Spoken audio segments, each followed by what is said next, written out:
सकल साधु संत महाराज की जय मंगलम जय नमा पार्वती शिव हर हर। ಇದು ಕರೆಂಟ್ ಭಾಳ ಮಂಗ್ಯಾನ ಅಂತಂದ್ರಿ ಇದು ನಂಬೋದು ಭಾಳ ಕಷ್ಟ. ಅದಕ್ಕೆ ಜನರೇಟರ್ ಇಟ್ಟಾಗ್ಬಿಟ್ಟಿವಿ ನಾವು. ಇದು ಕರೆಂಟ್ ಹೋಗಿದ್ದಕ್ಕೆ ಒಂದು ಹೇಳಿ ಮುಗಿಸ್ಬಿಡ್ತೀನಿ. ಹಿಂಗೆ ಬೆಳಗಾವಿ ಸೈಡ್ ನಿಪ್ಪಾಣಿ ಅಂತೇಳಿ ಒಂದು ಊರದ. ಈ ಬೆಳಗಾವಿ ನಿಪ್ಪಾಣಿ ಸೈಡು ಈ ಮದುವೆಗಳು ಬರ್ತಾವಲ್ರಿ ನೀವೆಲ್ಲ ಬೆಳಗ್ಗೆ ಮದುವೆ ಆಗ್ತೀರಿ. ಆ ಕಡೆ ಎಲ್ಲ ಯಾದಿ ಮೇಲೆ ಶಾದಿ ಅಂತ ರಾತ್ರಿ ಗೋಧುಳಿ ಮುಹೂರ್ತದಾಗ ಮದುವೆ ಆಗ್ತಾವ ಏನವ. ಹಿಂಗೆ ಗೋಧುಳಿ ಮುಹೂರ್ತದಾಗ ಒಂದು ಮದುವೆ ಇತ್ತು. ಇನ್ನೇನ ಅವಂಗ ಭಾಳ ವರ್ಷ ಆಗಿತ್ತು, ಕನ್ನೆನೇ ಸಿಕ್ಕಿದ್ದಿಲ್ಲ. ಅವ್ನು 40-45 ವಯಸ್ಸಾಗಿತ್ತು. ಅವನು ಸಿಗಬಾರ್ದೊಂದು ಆ ಪೂಜೆ ಈ ಪೂಜೆ ಮಾಡಿ ಒಂದು ಕನ್ನೆ ಫಿಕ್ಸ್ ಆಗೇ ಬಿಟ್ಟಿತ್ತು.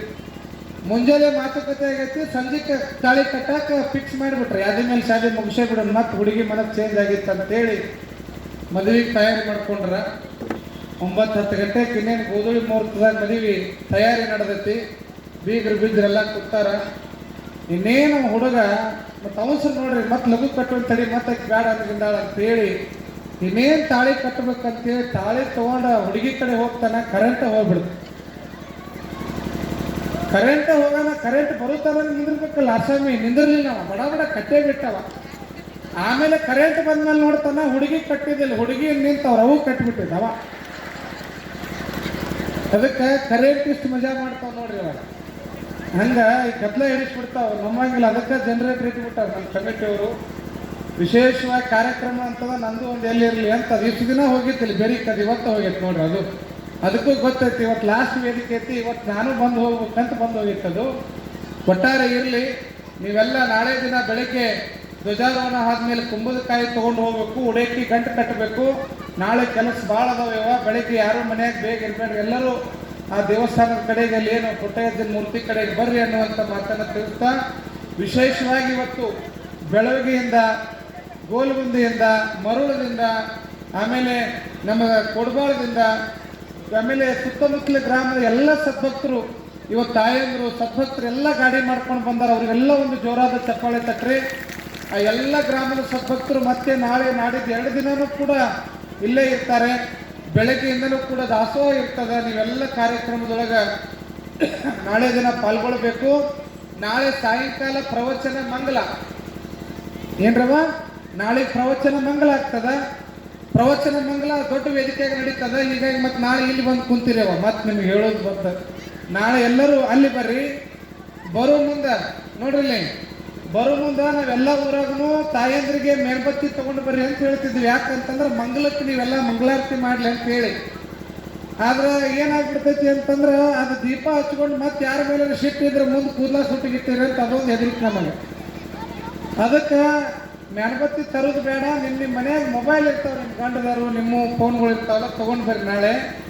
ಆ ಮೊಬೈಲ್ನಾಗ ಪ್ರವಚನ ಮುಗಿದ ಮೇಲೆ ಮಂಗಲಕ್ಕೆ ಈಗಾಗಲೇ ಎಲ್ಲರೂ ಮೊಬೈಲ್ನಾಗ ಲೈಟ್ ಹಚ್ಚಿದ್ರಲ್ಲಿ ಅವ. ಹಂಗೆ ಎಲ್ಲರೂ ಮೊಬೈಲ್ನಾಗ ಲೈಟ್ ಹಚ್ಚಿ ನೀವು ಹಿಂಗೆ ಬೆಳಗಿದ್ರೆ ಸಾಕು, ಅದು ಪುಟ್ಟ ಎದ್ದಿಗೆ ಹೋಗಿ ಮುಟ್ಟಿ ಬಿಡ್ತದೆ ನಿಮ್ಮ ಮಂಗಳಾರತಿ ಅಂತಕ್ಕಂಥ ಮಾತು. ಅದಕ್ಕೆ ನಾವು ಎಲ್ಲರೂ ನಿಮ್ಮ ಮೊಬೈಲ್ಗಳ ಟಾರ್ಚನ್ನು ಆನ್ ಮಾಡಿ ನಾವು ಮಹಾಮಂಗಲ ಮಾಡ್ತೀವಿ. ಹೀಗಾಗಿ ಬರೋ ಮುಂದೆ ಅಜ್ಜರ ಮೊದಲು ಹೇಳ್ಬೇಕಿಲ್ರಿ, ಮನ್ಯಾಗ ಬಿಟ್ಟು ಬಂದಿವ್ರಿ ಕಳಿತೈತೆ ಅಂತೇಳಿ ಅಂತ ಅನ್ನಕ್ಕೆ ಹೋಗ್ಬೇಡ್ರಿ. ನಾಳೆ ಮೊಬೈಲ್ ತೊಗೊಂಡು ಬರ್ರಿ. ಸುಮಾರು 4-5 ಸಾವಿರ ಜನ ಹೆಣ್ಮಕ್ಳು ಉಡಿ ತುಂಬ್ಕೊಳಕ್ಕೆ ಬಂದಿರ್ತಾರೆ.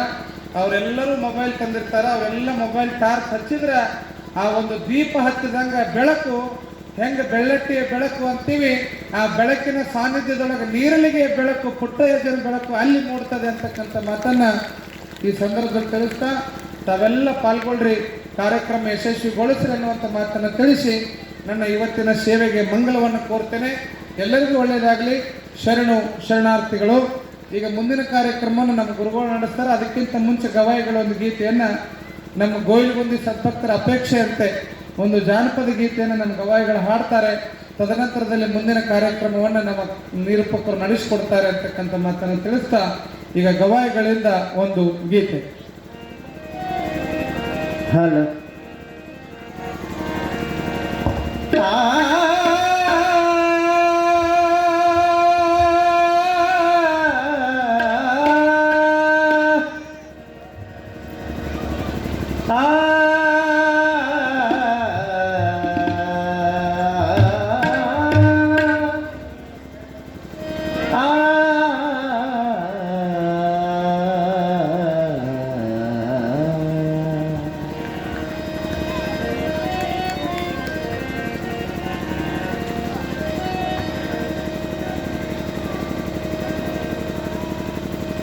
ಊರ ಮುಂದಿನ ಬಾವಿ ಯಾರ ತೋಡಿದರೇನ ಊರ ಮುಂದಿನ ಬಾವಿ ಯಾರ ತೋಡಿದರೇನ ತಾನು ಜಾರಿದರ ಕೈಲಾಸ ತಾನು ಜಾರಿದರ ಕೈಲಾಸ ನಾರಿಯ ಮನವ ಜಾರಿದರ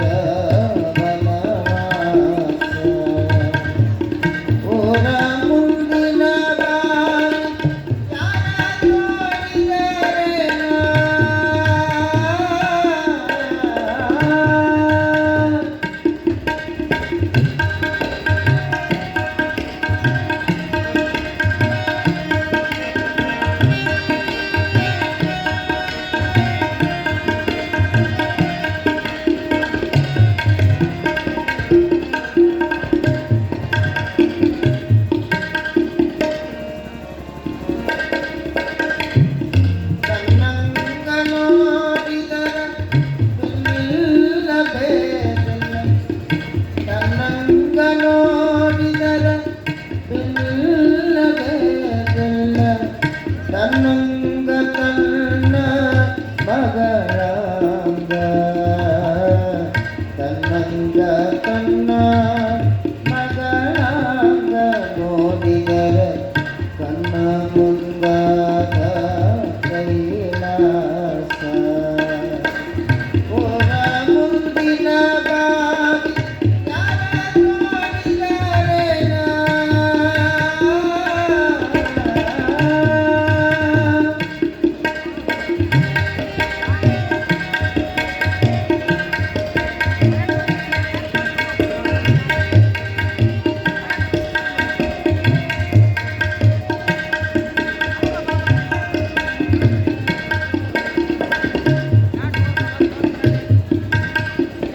ಬಂಗಾರ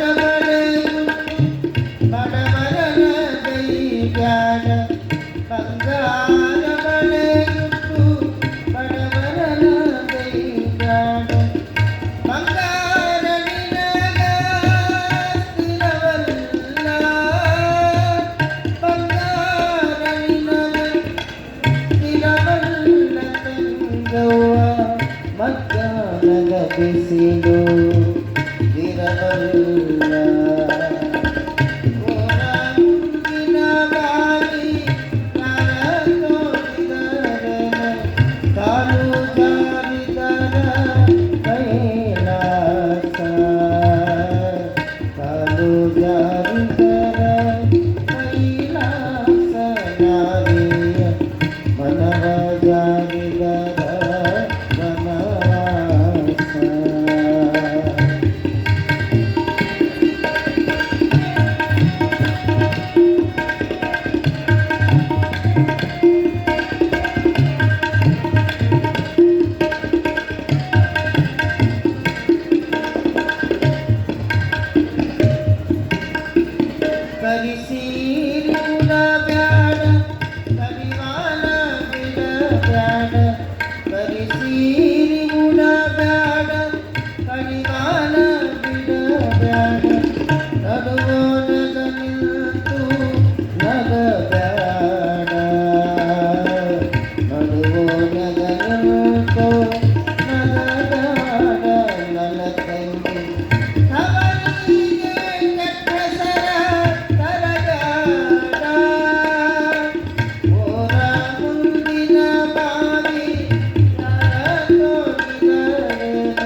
ಹೆತ್ತವರ ಹೆಸರ ತರಬೇಕ.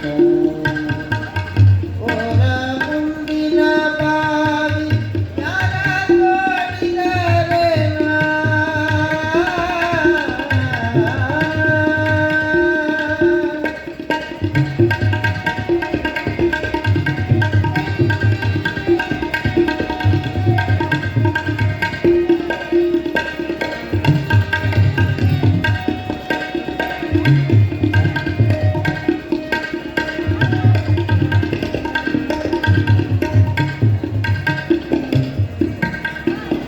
ಅತ್ತಿಯ ಮನಿಯಾಗ ಸೊತ್ತಾಗಿ ಇರಬೇಕ. ಅತ್ತಿಯ ಮನಿಯಾಗ ಸೊತ್ತಾಗಿ ಇರಬೇಕ. ಸೊತ್ತಾಗಿ ನೀಡಿದರ ಉಣಬೇಕ. ಸೊತ್ತಾಗಿ ನೀಡಿದರ ಉಣಬೇಕ. ನನ್ನ ಕೈಗೆ ಹೆತ್ತವರ ಹೆಸರ ತರಬೇಕ. ಓರ ಮುಂದಿನ ಬಾವಿ ಯಾರ ನೋಡಿದರೇನ?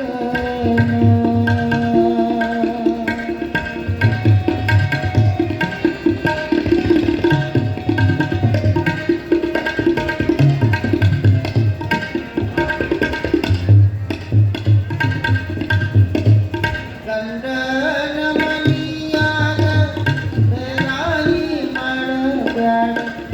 ಗಂಡನ ಮನಿಯಾಗ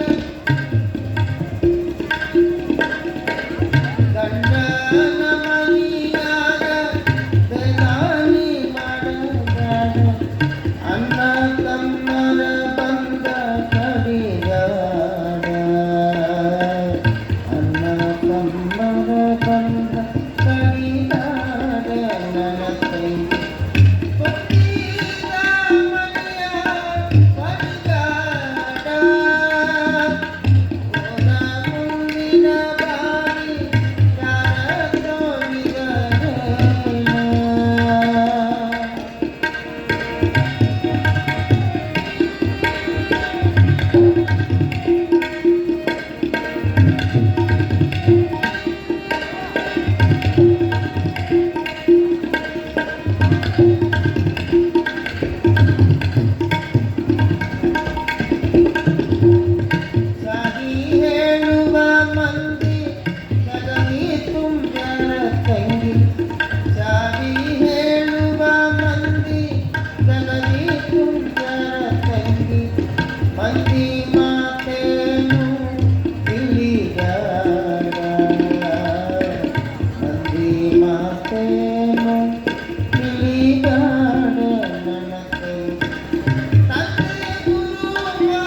ತಪ್ಸ್ಯಾರನ ತಪ್ಪಿಸ್ಯಾರ ಅದ ಇವು ಹತ್ತಿರಲ್ಲ ಅದು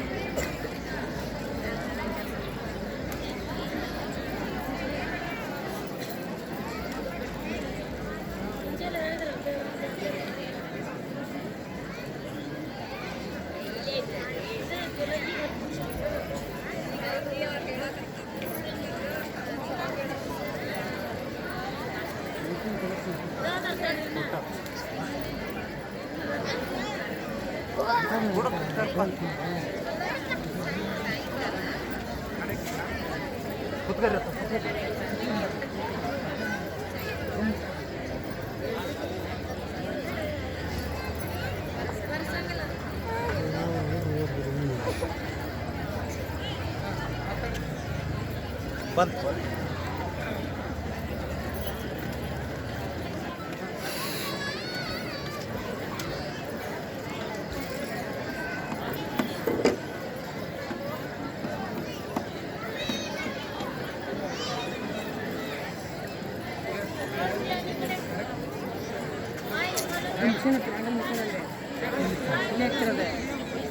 ಆಯ್ತು ಅಣ್ಣ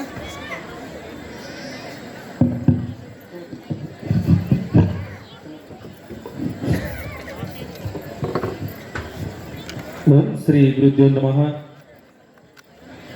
ಬಹುಶಃ ಈ ನಾಡಿನಲ್ಲಿ ಪರಿಸರ ಜಾತ್ರೆಯ ಹರಿಕಾರರಂತಹ ಪ್ರವಚನಗಳ ಪ್ರವಾಹಗಳನ್ನು ಸುರಿದಿರತಕ್ಕಂತಹ ಶ್ರೀಮನ್ನಿರಂಜನ ಪ್ರಣವ ಸ್ವರೂಪಿ ಡಾಕ್ಟರ್ ಗುರುಲಿಂಗ ಮಹಾಸ್ವಾಮಿಗಳು ಸುಕ್ಷೇತ್ರ ಅಕ್ಕಿಮಠದ ಪೂಜ್ಯ ಶ್ರೀಗಳು ಈ ನಾಡಿಗೆ ಒಂದು ವಿನೂತನವಾಗಿರ್ತಕ್ಕಂಥ ಎಲ್ಲ ಪ್ರತಿಯೊಬ್ಬರ ಉಸಿರಿರ್ಬೇಕಾದ್ರೆ ಹಸಿರು ಇರಲೇಬೇಕು ಅಂತ ಹೇಳಿ ಕೇವಲ 2 ನಿಮಿಷದಲ್ಲಿ ಹಾವೇರಿ ತಾಲೂಕಿನ 40 ಗ್ರಾಮಗಳಿಗೆ ಪ್ರತಿ ಒಂದೊಂದು ಗ್ರಾಮಕ್ಕೆ 300 ಸಸಿಗಳನ್ನು ನೀಡಿ ಏಕಕಾಲಕ್ಕೆ 2 ನಿಮಿಷದಲ್ಲಿ 12,000 ಸಸಿಗಳನ್ನು ನೆಟ್ಟಿರ್ತಕ್ಕಂತಹ ಪರಿಸರದ ಹರಿಕಾರರು ಅಂತಂದ್ರೆ ನಮ್ಮ ಗುರುಲಿಂಗ ಮಹಾಸ್ವಾಮಿಗಳು. ಅಂತಹ ಒಂದು ಸುಕ್ಷೇತ್ರದ ಗ್ರಾಮಸ್ಥರು ಇವತ್ತು ಈ ಒಂದು ಕಾರ್ಯಕ್ರಮಕ್ಕೆ ಆಗಮಿಸಿ ಗ್ರಂಥ ಪೂಜಾ ಕಾರ್ಯಕ್ರಮವನ್ನು ನೆರವೇರಿಸಿದ್ದಾರೆ. ತನ್ನಿಮಿತ್ತವಾಗಿ ನಮ್ಮ ಬೆಳಕಿಯ ರಾಮಲಿಂಗೇಶ್ವರ ಮಠದೊಡೆಯರು ಹಾಗೂ ಗುರುಲಿಂಗ ಜಂಗಮ ವಿರಕ್ತ ಮಠದ ಪೀಠಾಧಿಪತಿಗಳು ಆಗಿರ್ತಕ್ಕಂತಹ ನಮ್ಮೆಲ್ಲರ ನೆಚ್ಚಿನ ಆರಾಧ್ಯ ದೈವ ದಿವ್ಯ ಜ್ಞಾನಿಗಳು ಆಗಿರ್ತಕ್ಕಂತಹ ಅನುಷ್ಠಾನ ನಿಷ್ಠ ಶ್ರೇಷ್ಠರು ಆಗಿರ್ತಕ್ಕಂತಹ ಶ್ರೀಮನ್ನಿರಂಜನ ಪ್ರಣವ ಸ್ವರೂಪಿ ಬಸವರಾಜ ಮಹಾಸ್ವಾಮಿಗಳಿಗೆ ಹಾಗೂ ಗುರುಲಿಂಗ ಮಹಾಸ್ವಾಮಿಗಳಿಗೆ ಶ್ರೀಯುತ ಹೇಮಂತ್ ಬಸೇಗಣ್ಣಿ ಶಿವ ಕ್ರಷರ್ ಮಾಲೀಕರು ಅಗಡಿ ಗ್ರಾಮ ಅವರು ಹಾಗೂ ಅವರ ಸಂಗಡಿಗರೆಲ್ಲರೂ ಬಂದು ಪರಮ ಪೂಜ್ಯರಿಗೆ ಸನ್ಮಾನವನ್ನು ಮಾಡಬೇಕೆಂಬ ಅಪೇಕ್ಷೆಯನ್ನು ಮಾಡಿಕೊಂಡಿದ್ದಾರೆ. ದಯಮಾಡಿ ಆ ಗ್ರಾಮಸ್ಥರನ್ನ ನಾನು ವೇದಿಕೆಗೆ ಪೂರ್ವಕವಾಗಿ ಆಹ್ವಾನವನ್ನು ಬಯಸ್ತಾ ಇದ್ದೇನೆ. ತಮ್ಮೆಲ್ಲರಿಗೂ ಕೂಡ ವೇದಿಕೆಗೆ ಆಹ್ವಾನವನ್ನು ಬಯಸ್ತಾ ಇದ್ದೇನೆ ಸರ್.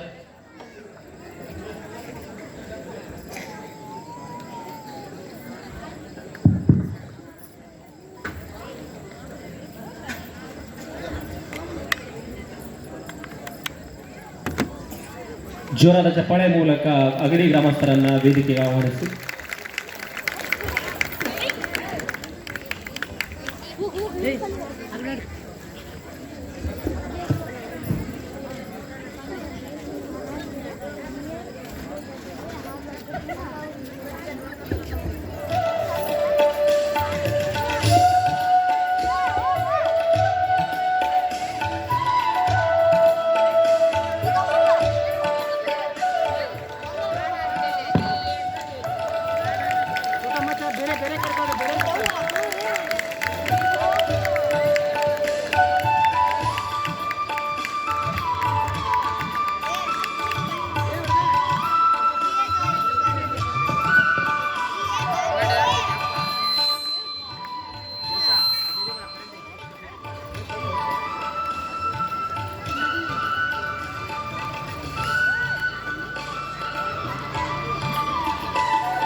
ಪರಮ ಪೂಜ್ಯರಿಗೆ ಸನ್ಮಾನವನ್ನು ಮಾಡೋದರ ಮೂಲಕ ಉಭಯ ಶ್ರೀಗಳ ಕೃಪಾ ಕಟಾಕ್ಷಕ್ಕೆ ಪಾತ್ರರಾಗಿ. ಆ ಕಡೆ ಬರ್ರಿ ಚಲೋ ಬರ್ತಾವ ಈಗ.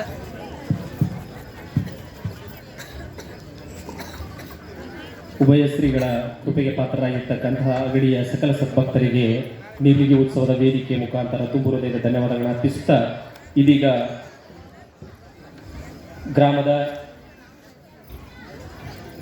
ಶ್ರೀಯುತ ಪ್ರಭು ಪಟ್ಟಣ್ ಶೆಟ್ಟಿ ಅಧ್ಯಕ್ಷರು ಹಾಲು ಉತ್ಪಾದಕ ಮಂಡಳಿ ಅಗಡಿ ಇವರು ಬಂದು ಈ ನಿರ್ಲಿಗಿ ಉತ್ಸವ ಹಾಗೂ ಪ್ರವಚನದ ಕುರಿತಾಗಿ ತಮ್ಮ 4 ಅನಿಸಿಕೆಗಳನ್ನು ವ್ಯಕ್ತಪಡಿಸಬೇಕಾಗಿ ತಮ್ಮಲ್ಲಿ ವಿನಂತಿಸಿಕೊಳ್ತಾ ಇದ್ದೇವೆ.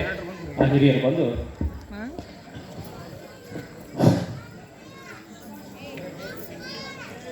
ಶ್ರೀ ಗುರು ಬಸವಲಿಂಗಾಯ ನಮಃ. ನೀರ್ಲಿಗೆ ಉತ್ಸವ 2024-25 2024-25 ಇದು ನೋಡಿದ್ರೆ ಹೊಸ ವರ್ಷ ಇವತ್ತನ ಐತಪ್ಪ ಅಂತ ನಮ್ಗೆ ಭಾಳ ಅಂದ್ರೆ ಭಾಳ. ಇನ್ನು ಅಗಡಿ 25-26-23 ಸಾವಿರ ಜನಸಂಖ್ಯೆ ಐತಿ. ಆದ್ರೆ ಇದು 2-3 ಸಾವಿರ ಅರ್ಧರು 2-3 ಸಾವಿರ ಜನಸಂಖ್ಯೆ ಐತ್ರಿ. ನೀವು ಬರ್ಬೇಕು, ಅಗಡಿ ಮಂದಿ ಗ್ರಂಥ ಪೂಜೆ ಮಾಡಕ್ಕೆ ಬರ್ಬೇಕು ಅಂತಂದ ಬಹಳ ಹೆಮ್ಮೆಯಿಂದ ಇವತ್ತಿನ ಕಾರ್ಯಕ್ರಮಕ್ಕೆ ವೇದಿಕೆ ಮೇಲೆ ಆಶೀರ್ವಾದ ಶ್ರೀಮಂತ ಪ್ರಣವ ಸ್ವರೂಪಿ ಹೆಬ್ಬಾರದ ಬಸವರಾಜ ಮಹಾಸ್ವಾಮಿಗಳ ಪಾದದಲ್ಲಿ ಪಡಮಟ್ಟು. ಅದೇ ರೀತಿಯಾಗಿ ನಮ್ಮ ಅಗಡಿಯ ಶ್ರೀಮಂತ ಪ್ರಣವ ಸ್ವರೂಪಿ ಡಾಕ್ಟರ್ ಗುರುಲಿಂಗ ಮಹಾಸ್ವಾಮಿಗಳು ಅವರಿಗೂ ಕೂಡ ಈ ಒಂದು ಕಾರ್ಯಕ್ರಮಕ್ಕೆ ವೇದಿಕೆಯ ಮೂಲಕ ಅವರಿಗೆ ಕೂಡ ಪಾದಗಳಲ್ಲಿ ಪಡಪಟ್ಟು.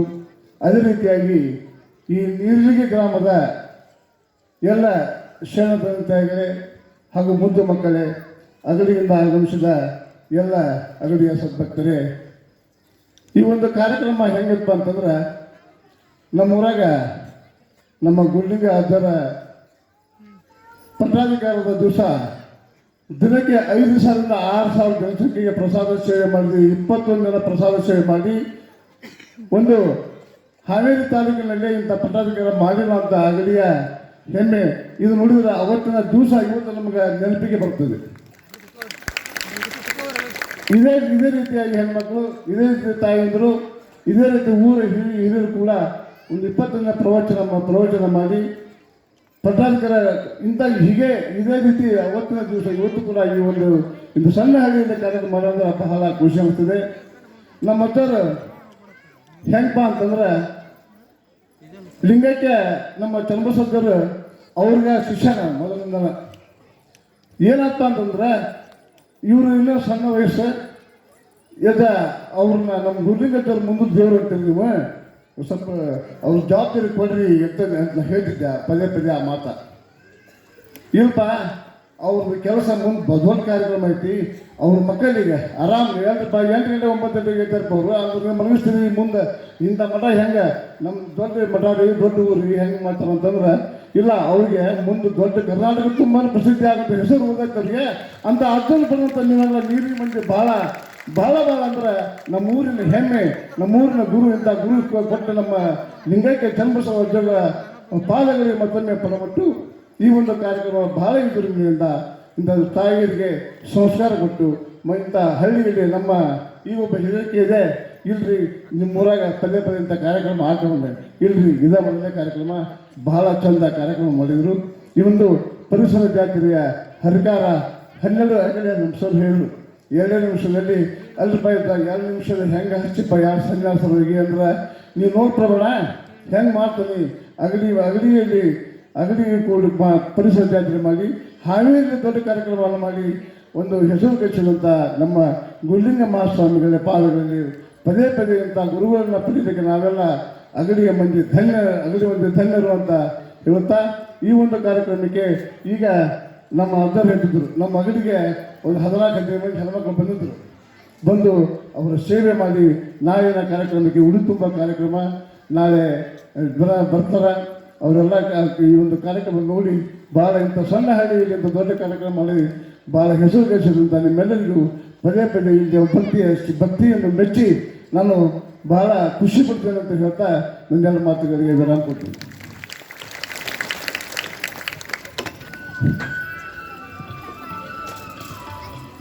ನೀರ್ಲಿಗಿ ಉತ್ಸವ 2024-25ನೇ ಸಾಲಿನ ಈ ವೈಭವವನ್ನು, ಸಂಭ್ರಮ ಸಡಗರವನ್ನು ಹಾಗೂ ಆಧ್ಯಾತ್ಮದ ಪ್ರವಾಹವನ್ನು ಕಂಡು ಬಹಳಷ್ಟು ಆನಂದದಿಂದ ನಾವು ನಮ್ಮ ಅನೇಕ ಕಾರ್ಯಕ್ರಮಗಳನ್ನು ಸ್ಮರಿಸಿಕೊಂಡಿದ್ದೇವೆ ಅಂತಕ್ಕಂಥ ಮಾತನ್ನು ಸ್ಮರಿಸಿ ತಮ್ಮ 4 ಹಿತನುಡಿಗಳನ್ನು ಹೇಳಿರ್ತಕ್ಕಂತಹ ಶ್ರೀಯುತ ಪ್ರಭು ಪಟೇಲ್ ಶೆಟ್ಟಿ ಅವರಿಗೆ ತುಂಬು ಹೃದಯದ ಧನ್ಯವಾದಗಳನ್ನು ಅರ್ಪಿಸುತ್ತಾ ಇದೀಗ ವೇದಿಕೆ ಮೇಲೆ ಅದೇ ಗ್ರಾಮದ ಗ್ರಾಮ ಪಂಚಾಯಿತಿಯ ಮಾಜಿ ಅಧ್ಯಕ್ಷರು ಪ್ರಸ್ತುತ ಹಾಲಿ ಸದಸ್ಯರು ಆಗಿರ್ತಕ್ಕಂಥ ಡಾಕ್ಟರ್ ಸತೀಶ್ ಇಳ್ಗೇರ್ ಸರ್ ಅವರು ಬಂದು 4 ಅನಿಸಿಕೆಗಳನ್ನು ವ್ಯಕ್ತಪಡಿಸಬೇಕಂತ ಹೇಳಿ ಅವರಲ್ಲಿ ವಿನಂತಿಸ್ಕೊಳ್ತಾ ಇದ್ದಾರೆ.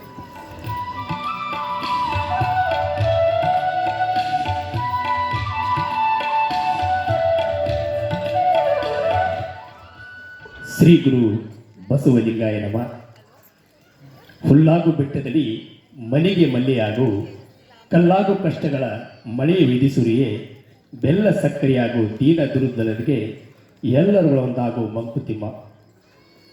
ಶರಣು ಬಂಧುಗಳೇ, ನೀರ್ಲಿಗೆ ಉತ್ಸವ, ಈ ನೀರ್ಲಿಗೆ ಉತ್ಸವದ ಸಾನ್ನಿಧ್ಯವನ್ನು ವಹಿಸಿರ್ತಕ್ಕಂಥ ಶ್ರೀ ಮಂದಿರಂಜನ ಪುಣಸ್ವರೂಪಿ ಬಸವರಾಜ ಮಹಾಸ್ವಾಮಿ ವಿರಕ್ತ ಮಠ ಇವರ ಪಾದಗಳಿಗೆ ಶ್ರೇಷ್ಠಾಷ್ಟಾಂಗವಾಗಿ ನಮಸ್ಕರಿಸಿ, ಅದೇ ರೀತಿಯಾಗಿ ಪ್ರವಚನದ ವಾಗ್ಮಿಗಳು ನಮ್ಮ ಗ್ರಾಮದ ಮಹಾಸ್ವಾಮಿಗಳು ಶ್ರೀ ಮಂದಿರಂಜನ ಪುಣಸ್ವರೂಪಿ ಶ್ರೀ ಗುರುಲಿಂಗ ಮಹಾಸ್ವಾಮಿಗಳ ಪಾದಗಳಿಗೆ ಭಕ್ತಿಪೂರ್ವಕವಾಗಿ ನಮಸ್ಕರಿಸಿ, ಅದೇ ರೀತಿಯಾಗಿ ಸಂಗೀತಗಾರರೇ, ಈ ನೀರ್ಲಿಗೆ ಉತ್ಸವದ ದೇವರುಗಳಾಗಿ ಮುಂದೆ ಕೂತಿರ್ತಕ್ಕಂಥ ಎಲ್ಲ ತಂದೆ ತಾಯಿಯಂದರೆ ಮತ್ತು ಬೇರೆ ಬೇರೆ ಗ್ರಾಮದಿಂದ ಬಂದಿರತಕ್ಕಂಥ ಎಲ್ಲ ಸದ್ಭಕ್ತರೇ, ಮುದ್ದು ವಿದ್ಯಾರ್ಥಿನಿಯರೇ, ಬಹಳ ಖುಷಿ ಆಗ್ತಾ ಇದೆ. ಯಾಕಂದ್ರೆ ಇಂಥ ಒಂದು ದೂರದರ್ಶನ ಬಿಟ್ಟು ಧರ್ಮ ದರ್ಶನಕ್ಕೆ ಬಂದಿದ್ದೀರಿ ಅಲ್ಲ, ಬಹಳ ಖುಷಿ ಆಗ್ತಾ ಇದೆ. ಇವತ್ತಿನ ಕಾಲದಲ್ಲಿ ದೂರದರ್ಶನಕ್ಕೆ ಮೊರೆ ಹೋಗ್ತಕ್ಕಂಥದ್ದು, ಸಾಯಂಕಾಲ 6ರಿಂದ ಧಾರಾವಾಹಿ ಚಾಲುವಾದ್ರೆ 10 ಗಂಟೆ ಮಟ್ಟ ಧಾರಾವಾಹಿ, ಅವು ಯಾವಾಗ ಹೇಳ್ತಿರಲ್ಲ, ಮನೆ ಒಂದು 3 ಬಾಗಿಲು, ಅವನ್ನೆಲ್ಲ 10 ಗಂಟೆ ಮಟ್ಟ ನೋಡಿ ಲಾಸ್ಟ್ಗೆ ಏನು ಬರ್ತದೆ ಅಂದ್ರೆ ಕ್ರೈಮ್ ಸ್ಟೋರಿ ಬರ್ತದೆ. ನೋಡ್ತಿರಲ್ಲ ನೀವೆಲ್ಲ, ಅಂಥವನ್ನೆಲ್ಲ ಬಿಟ್ಟು ಇವತ್ತು 21 ದಿನ ನಿಮ್ಮ ಊರಲ್ಲಿ ಈ ನೀರಿನ ಉತ್ಸವದ ನೆಪ ಮಾತ್ರಕ್ಕೆ ಪರಮ ಪೂಜ್ಯರ ಕರೆಸಿ ಇಂಥ ಒಂದು ಕಾರ್ಯಕ್ರಮ ಇಟ್ಕೊಂಡಿದ್ದೀರಲ್ಲ, ನೀವು ಬಹಳ ಪುಣ್ಯವಂತರು ತಾಯಂದ್ರೆ. ನಾನು ಯಾಕೆ ಈ ಮಾತನ್ನು ಹೇಳಕ್ಕೆ ಬಯಸ್ತಾ ಇದ್ದೇನೆ ಅಂದರೆ, ಇವತ್ತು ಮಕ್ಕಳನ್ನ ಮೊಬೈಲಿನ ಮಕ್ಕಳಾಗಿ ಬಿಡಬೇಡಿ. ಈ ಏನು ಮೊಬೈಲ್ ಇದೆಯಲ್ಲ, ಇದು ಕೆಟ್ಟದ್ದು ತೋರಿಸುತ್ತೆ, ಚಲೋದು ತೋರಿಸುತ್ತೆ. ನಿಮ್ಮ ಧಾರಾವಾಹಿಯಲ್ಲಿ ಬರ್ತಕ್ಕಂಥ ಸನ್ನಿವೇಶಗಳು ಚಲೋದು ಇರುತ್ತೆ, ಕೆಟ್ಟದ್ದು ಇರುತ್ತೆ. ಅದರಿಂದ ಹಾಳಾಗ್ತಕ್ಕಂಥದ್ದು ನಮ್ಮ ಸಂಸ್ಕಾರ, ನಮ್ಮ ಮಕ್ಕಳು. ಅದಕ್ಕಾಗಿ ನಿಮಗೆ ಹೇಳ್ತಾ ಇದ್ದೇನೆ, ನೀವು ಮೊದಲು ಇಂಥ ಪ್ರವಚನಗಳಿಗೆ ಪರಮ ಪೂಜ್ಯರ ಮಾತುಗಳನ್ನು ಕೇಳಲಿಕ್ಕೆ, ಆಶೀರ್ವಾದವನ್ನು ಕೇಳಕ್ಕೆ ಕರ್ಕೊಂಡ್ಬರ್ಬೇಕು. ಯಾಕಂದ್ರೆ ನಿಮ್ಮ ಮಕ್ಕಳು ಬದಲಾವಣೆ ಆಗ್ತಾರೆ. ಯಾಕೆಂದ್ರೆ ಇವತ್ತು ಪರಮ ಪೂಜ್ಯರು ಈ ನೀರ್ಲಿಗೆ ಉತ್ಸವದಿಂದ ನಿಮ್ಮ 21ರ ಕಾರ್ಯಕ್ರಮದ ನಿಮ್ಮ ಮುಂದೆ ಬರ್ತಕ್ಕಂಥ ಈ ಗ್ರಾಮ ಸುಧಾರಣೆ, ನಿಮ್ಮ ಸಂಸ್ಕಾರವಂತ ಗ್ರಾಮ ಸುಧಾರಣೆ ಆಗ್ತಾ ಇದೆ. ನಾನು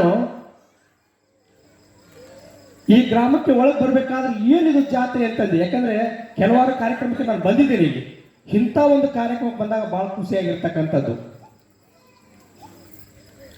ಅದಕ್ಕಾಗಿ ಇಂಥ ವಾಗ್ಮಿಗಳು ಪರಮ ಪೂಜ್ಯರನ್ನ ಕರೆಸಿದಿರಲ್ಲ, ಬಹಳ ಒಳ್ಳೆಯ ಈ ಪ್ರವಚನ. ನನಗೆ ನಿರೂಪಕರು ಹೇಳ್ತಾ ಇದ್ರು, ಸರ್ ನೀವು ನಾನು 1 ತಾಸು ಮಾತಾಡ್ಬೇಕಂತ ಬಂದಿದ್ದೀನಿ ಅಂತಂದಾಗ ಅವರಂದ್ರು, ಸರ್ ಇಲ್ಲ ಚಳಿ ಭಾಳ ಇದೆ, ಒಂದು ಸ್ವಲ್ಪ ಕಡಿಮೆ ಮಾಡ್ಕೊಳ್ರಿ ಅಂತಂದು. ಅದಕ್ಕೋಸ್ಕರ ಒಂದು ಅರ್ಧ ಗಂಟೆ ಆದರೂ ನಾನು ಮಾತಾಡ್ಲಿಕ್ಕೆ ಬಂದಿದ್ದೀನಿ. ಹಾಗೇನಿಲ್ಲ, 1-2 ನಾನು ಕಥೆಗಳನ್ನು ಹೇಳಿ ನಾನು ಮುಗಿಸ್ತೇನೆ. ಏನಂದ್ರೆ, ಒಂದು ಮಗು ಬಸ್ನಲ್ಲಿ ಹೋಗ್ಬೇಕಾದ್ರೆ ಆ ಮಗು ಸೀಟ್ನಲ್ಲಿ ಕೂತ್ಕೊಂಡಿರುತ್ತೆ. ಆ ಸೀಟ್ನಲ್ಲಿ ಕುತ್ಕೊಂಡಾಗ ಒಬ್ರು ಹಿರಿಯರಾದಂಥವ್ರು ಬಂದು ಏಳು ಮೇಲೆ ನಾನು ಕುಂದಿರ್ಬೇಕಂತ. ಯಾಕಂದ್ರೆ ಬಸ್ನಲ್ಲಿ ಗದ್ದಾ ನೋಡ್ತೀರಲ್ಲ, ಆ ಮಗು ಹೇಳ್ತಾ ಇದೆ, ಇಲ್ಲ ನಾನು ಸ್ಕೂಲ್ ಹೋಗ್ತಾ ಇದ್ದೀನಿ, ನಾನು ಕುಂದಿರ್ತೇನೆ ಅಂತಂದು. ಅವಾಗ ಆ ಮಗುಗೆ ಹೇಳ್ತಾರೆ, ಏನು ನೀನು ಡಿಸಿನ ಈ ಚೇರಲ್ಲಿ ಕುಂದ್ರಾಕ ಅಂತಂದು ಹೇಳ್ತದೆ. ಆದ್ರೆ ಆ ಮಗುವಿಗೆ ಡಿಸಿ ಅಂದ್ರೆ ಗೊತ್ತಿಲ್ಲ. ಆ ಮಗು ದುಃಖಿಸ್ತಾ ಆ ಮಕ್ಕಳದಲ್ಲಿ ನಿಂತ್ಕೊಳ್ಳುತ್ತೆ. ಹಾಗೆ ಬಸ್ನಲ್ಲಿ ಡ್ರೈವರ್ ಮುಂದೆ ಹೋಗುತ್ತೆ, ನಾ ಡಿಸಿ ಅಂದ್ರೆ ಏನು, ಡಿಸಿ ಆದವರು ಅಷ್ಟೇ ಕುಂದಿರ್ತಾರ ಈ ಬಸ್ನಲ್ಲಿ ಅಂತಕ್ಕಂಥದ್ದು ಹೇಳ್ತಾ ಬಸ್ನಿಂದ ಹಳ್ಳಿ ಬರುತ್ತೆ. ಹಳ್ಳಿಯಲ್ಲಿ ಇಳಿತಿದೆ. ಅವಾಗ ಆ ಮನೆಗೆ ಹೋಗ್ಬೇಕಾದ್ರೆ ಅಳ್ಕಂತ ಹೋಗ್ತೆ. ಆ ತಾಯಿಗೆ ಹೋದಾಗ ಆ ತಾಯಿ ಕೇಳ್ತತೆ, ಅಮ್ಮ ಡಿ ಸಿ ಅಂದ್ರೆ ಏನಮ್ಮ, ಡಿ ಸಿ ಅಂದ್ರೆ ಏನು ಅಂತಂದು. ನೋಡಿ, ಆ ತಾಯಿ ಶಾಲೆಗೆ ಹೋಗಿಲ್ಲ, ಆ ತಾಯಿಗೆ ಕೂಡ ಡಿ ಸಿ ಅಂದ್ರೆ ಗೊತ್ತಾಗ್ಲಿಲ್ಲ. ಆ ತಾಯಿ ಇಲ್ಲಪ್ಪ ನಿಮ್ಮ ಅಪ್ಪಾಜಿ ಬಂದ ಮೇಲೆ ಕೇಳುವಂತೆ, ಅದು ಡಿ ಸಿ ಅಂದ್ರೆ ನನಗೂ ಗೊತ್ತಿಲ್ಲ ಅಂತಂದು. ಅಮ್ಮ ಅಪ್ಪಾಜಿ ಬರೋದು 15 ದಿವಸ ಆಗುತ್ತೆ. ಯಾಕಂದ್ರೆ ಅವರ ತಂದೆ ಒಬ್ಬ ಲಾರಿ ಡ್ರೈವರ್. ಆ ಲಾರಿ ಡ್ರೈವರು ಆ ಮಗುಗೆ ಬರ್ಬೇಕಾದ್ರೆ 15 ದಿವಸ ಆಗುತ್ತೆ. ಆ ಮಕ್ಕಳ ಮನಸ್ಸಿಗೆ ತಡ್ಕೊಳಕ್ಕಾಗಲ್ಲ. ನೋಡಿ, ನಿಮ್ಮ ಮನೆಯಲ್ಲಿ ಏನಾರು ಒಂದು ಕೇಳಬೇಕಾದ್ರೆ ನೀವು ಹೇಳಿಲ್ಲ ಅಂದ್ರೆ ಅಪ್ಪ ಬಂದಾಗ ಕೇಳ್ತತೆ ಆ ಮಗು.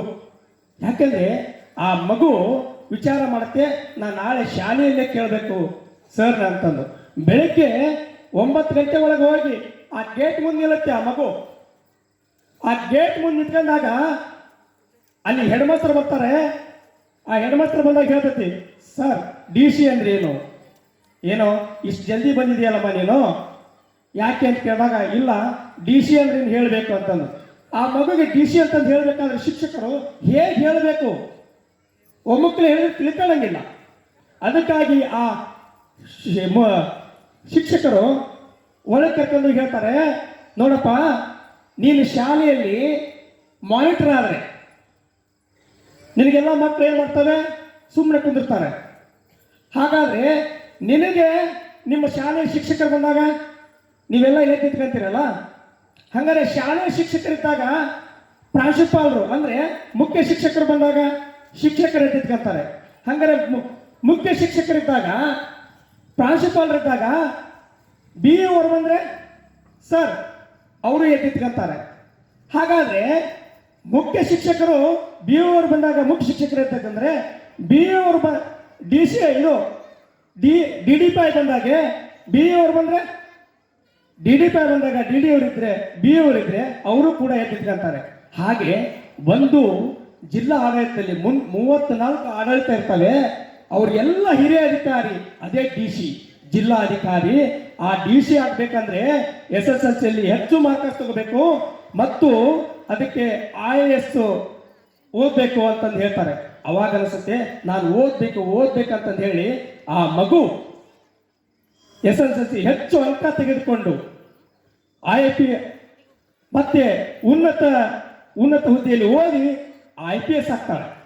ನೋಡಿ, ಆ ಛಲ ಅನ್ನೋದೇನಿದೆ, ಗುರಿ ಅನ್ನೋದೇನಿದೆ, ಬೆನ್ನು ಹತ್ತಿದ್ರೆ ಆ ಗುರಿ ಒಂದು ದಿನ ದೊಡ್ಡ ಸಾಧನೆ ಆಗುತ್ತೆ.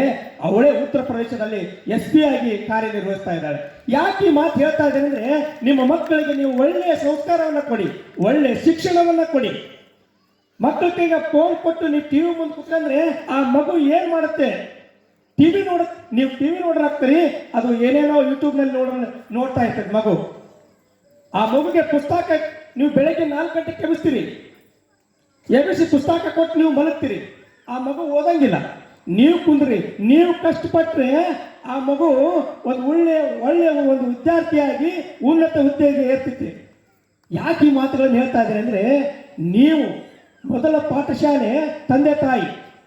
ನೀವು ಒಳ್ಳೆಯ ವಿದ್ಯಾರ್ಥಿಗೆ ಒಳ್ಳೆಯ ಜೀವನ ಕೊಟ್ಟರೆ, ನೋಡಿ ಪ್ರವಚನ ಹಚ್ಚಿದ್ದಾರೆ, ನೀರಿಗೆ ಉತ್ಸವ ಮಾಡ್ತಾ ಇದ್ದಾರೆ. ಇದು ಯಾವ ಕಾರಣಕ್ಕಾಗಿ? ನಮ್ಮ ಗ್ರಾಮ ಒಳ್ಳೆಯ ಸಂಸ್ಕಾರವಂತರಾಗಲಿ, ನಮ್ಮ ಗ್ರಾಮದ ಮಕ್ಕಳು ಒಳ್ಳೊಳ್ಳೆ ಹುದ್ದೆಯಲ್ಲಿ ಇರಲಿ ಅಂತಕ್ಕಂಥದ್ದು ಈ ಹಿರಿಯರ ಒಂದು ಅಭಿಲಾಷೆ. ಈ ಮಾತನ್ನು ಯಾಕೆ ಹೇಳ್ತಾ ಇದ್ದೇನೆ ಅಂದರೆ, ಮೊದಲು ಸಂಸ್ಕಾರವಂತ ಗ್ರಾಮವಾಗಬೇಕು.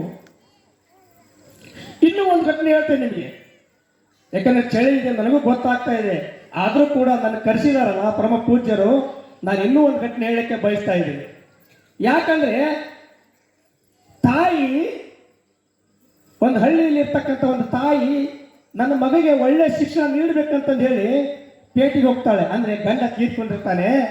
ಪೇಟೆಗೆ ಹೋದಾಗ ಯಾರ್ಯಾರ್ದೋ ಮನೆಯದು ಮುಸ್ರಿ ಅಂದ್ರೆ ಏನು ಪಾತ್ರೆ ತಿಕ್ತಿರಲ್ಲ, ಆ ಪಾತ್ರೆ ತೊಳೆದು ಆ ಮಗುಗೆ ಓದಿಸ್ಬೇಕಂತಂದು ಹೋಗ್ತಾಳೆ. ಆ ಮಗುವನ್ನ ಶಾಲೆಗೆ ಬಿಡಕ್ಕೆ ಹೋಗ್ತಾಳೆ. ಶಾಲೆಗೆ ಬಿಡಕ್ಕೆ ಹೋದಾಗ ಆ ಮಗು, ಅಮ್ಮ ನೀನು ಗುಡ್ಡಿ ಇದೆಯಾ ಅಂದ್ರೆ ಕಣ್ಣಿಲ್ಲ, ಅದಕ್ಕೆ ಒಂದು ಕಣ್ಣಿಲ್ಲ, ನನಗೆಲ್ಲ ನನ್ನ ಗೆಳೆಯಂದ್ರು ನನಗೆಲ್ಲ ನಿನ್ನ ತಾಯಿ ಕುರುಡಿ ಅಂತಾರೆ, ಅದಕ್ಕಮ್ಮ ನಾಳಿಂದ ಬರಬೇಡಮ್ಮ ನೀನು ಅಂತಂದು ಹೇಳ್ತಾರೆ. ನೋಡಿ, ತಾಯಿಗೆ ಮಗ ಬರಬೇಡಿ ಅಂತಂದು ಹೇಳ್ತಾನಲ್ಲ, ಆ ತಾಯಿಗೆ ಏನು ಅನ್ಸಿರಕ್ಕಿಲ್ಲ. ಆದ್ರೂ ಕೂಡ ಆ ತಾಯಿ ಮನಸ್ಸು ಹೇಗಿರ್ತಂದ್ರು, ಆಯ್ತು ನಾನು ಬರಲ್ಲಪ್ಪ, ನೀನೇ ಹೋಗು ಅಂತಂದು ಹೇಳ್ತಾನೆ. ಹೋಗಿ ಒಳ್ಳೆಯ ಶಿಕ್ಷಣ ಪಡೆದು ಅವನು ಒಳ್ಳೆಯ ಹುದ್ದೆಯಲ್ಲಿ ಇರ್ತಾನೆ. ಒಳ್ಳೆಯ ಹುದ್ದೆಯಲ್ಲಿ ಏರಿ ಒಂದು ಉನ್ನತ ಅಧಿಕಾರಿ ಆಗ್ತಾನೆ. ಅವಾಗ ಅವನಿಗೆ ಮದುವೆ ಆಗ್ತದೆ, ಮಗು ಆಗುತ್ತೆ. ಮಗು ಆದಾಗ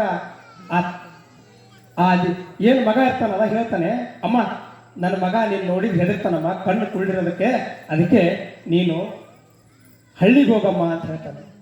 ನೋಡಿ ತಾಯಂದ್ರೆ, ಆ ತಾಯಿ ಹಳ್ಳಿಗೆ ಹೋಗಿ ಅಲ್ಲಿ ಉಪಜೀವನ ಮಾಡಿ ಕೊನೆಯ ಗಳಿಗೆಯಲ್ಲಿ ಭಾಳ ಹುಷಾರು ತಪ್ಪುತ್ತೆ. ಅಲ್ಲಿದ್ದ ಜನ ಫೋನ್ ಹಚ್ತಾರೆ, ಅಪ್ಪ ನಿಮ್ಮ ತಾಯಿಗೆ ಭಾಳ ಹುಷಾರಪ್ಪ ಬಾರಪ್ಪ ಅಂತಾರೆ. ಆದರೆ ಅವನ ಅಧಿಕಾರದಲ್ಲಿದ್ದಾಗ ಅವನು ಬರ್ಲಿಕ್ಕೆ ಆಗಂಗಿಲ್ಲ. ಒಂದು ದಿನ ಆ ತಾಯಿ ಮರಣ ಹೊಂದ್ತಾಳೆ. ಅವಾಗ ಅಧಿಕಾರಿಗೆ ಫೋನ್ ಹಚ್ತಾರೆ, ಏನು ನಿಮ್ಮ ತಾಯಿ ತೀರು ಹೋಗಿದ್ದಾಳಪ್ಪ, ಶವ ಸಂಸ್ಕಾರಕ್ಕೆ ಬರಬೇಕಪ್ಪ ಅಂತಂದಾಗ ಅವ ಬರ್ತಾನೆ. ಬಂದಾಗ ಎಲ್ಲರೂ ಇದ್ದರು ಹೇಳ್ತಾರೆ, ನಿನ್ನ ತಾಯಿ ಅವರಿವರ ಮನೆಯ ಪಾತ್ರೆ ತೊಳೆದು ನಿನ್ನ ಒಳ್ಳೆಯ ಹುದ್ದೆ ಕೇಸಿ ಆ ಸಿಟಿಗೆ ಹೋಗಿ ಪಟ್ಟಣಕ್ಕೆ ಹೋಗಿ ನೀನು ಓದಿಸಿದಾಳಲ್ಲ ಅಂತಾರೆ.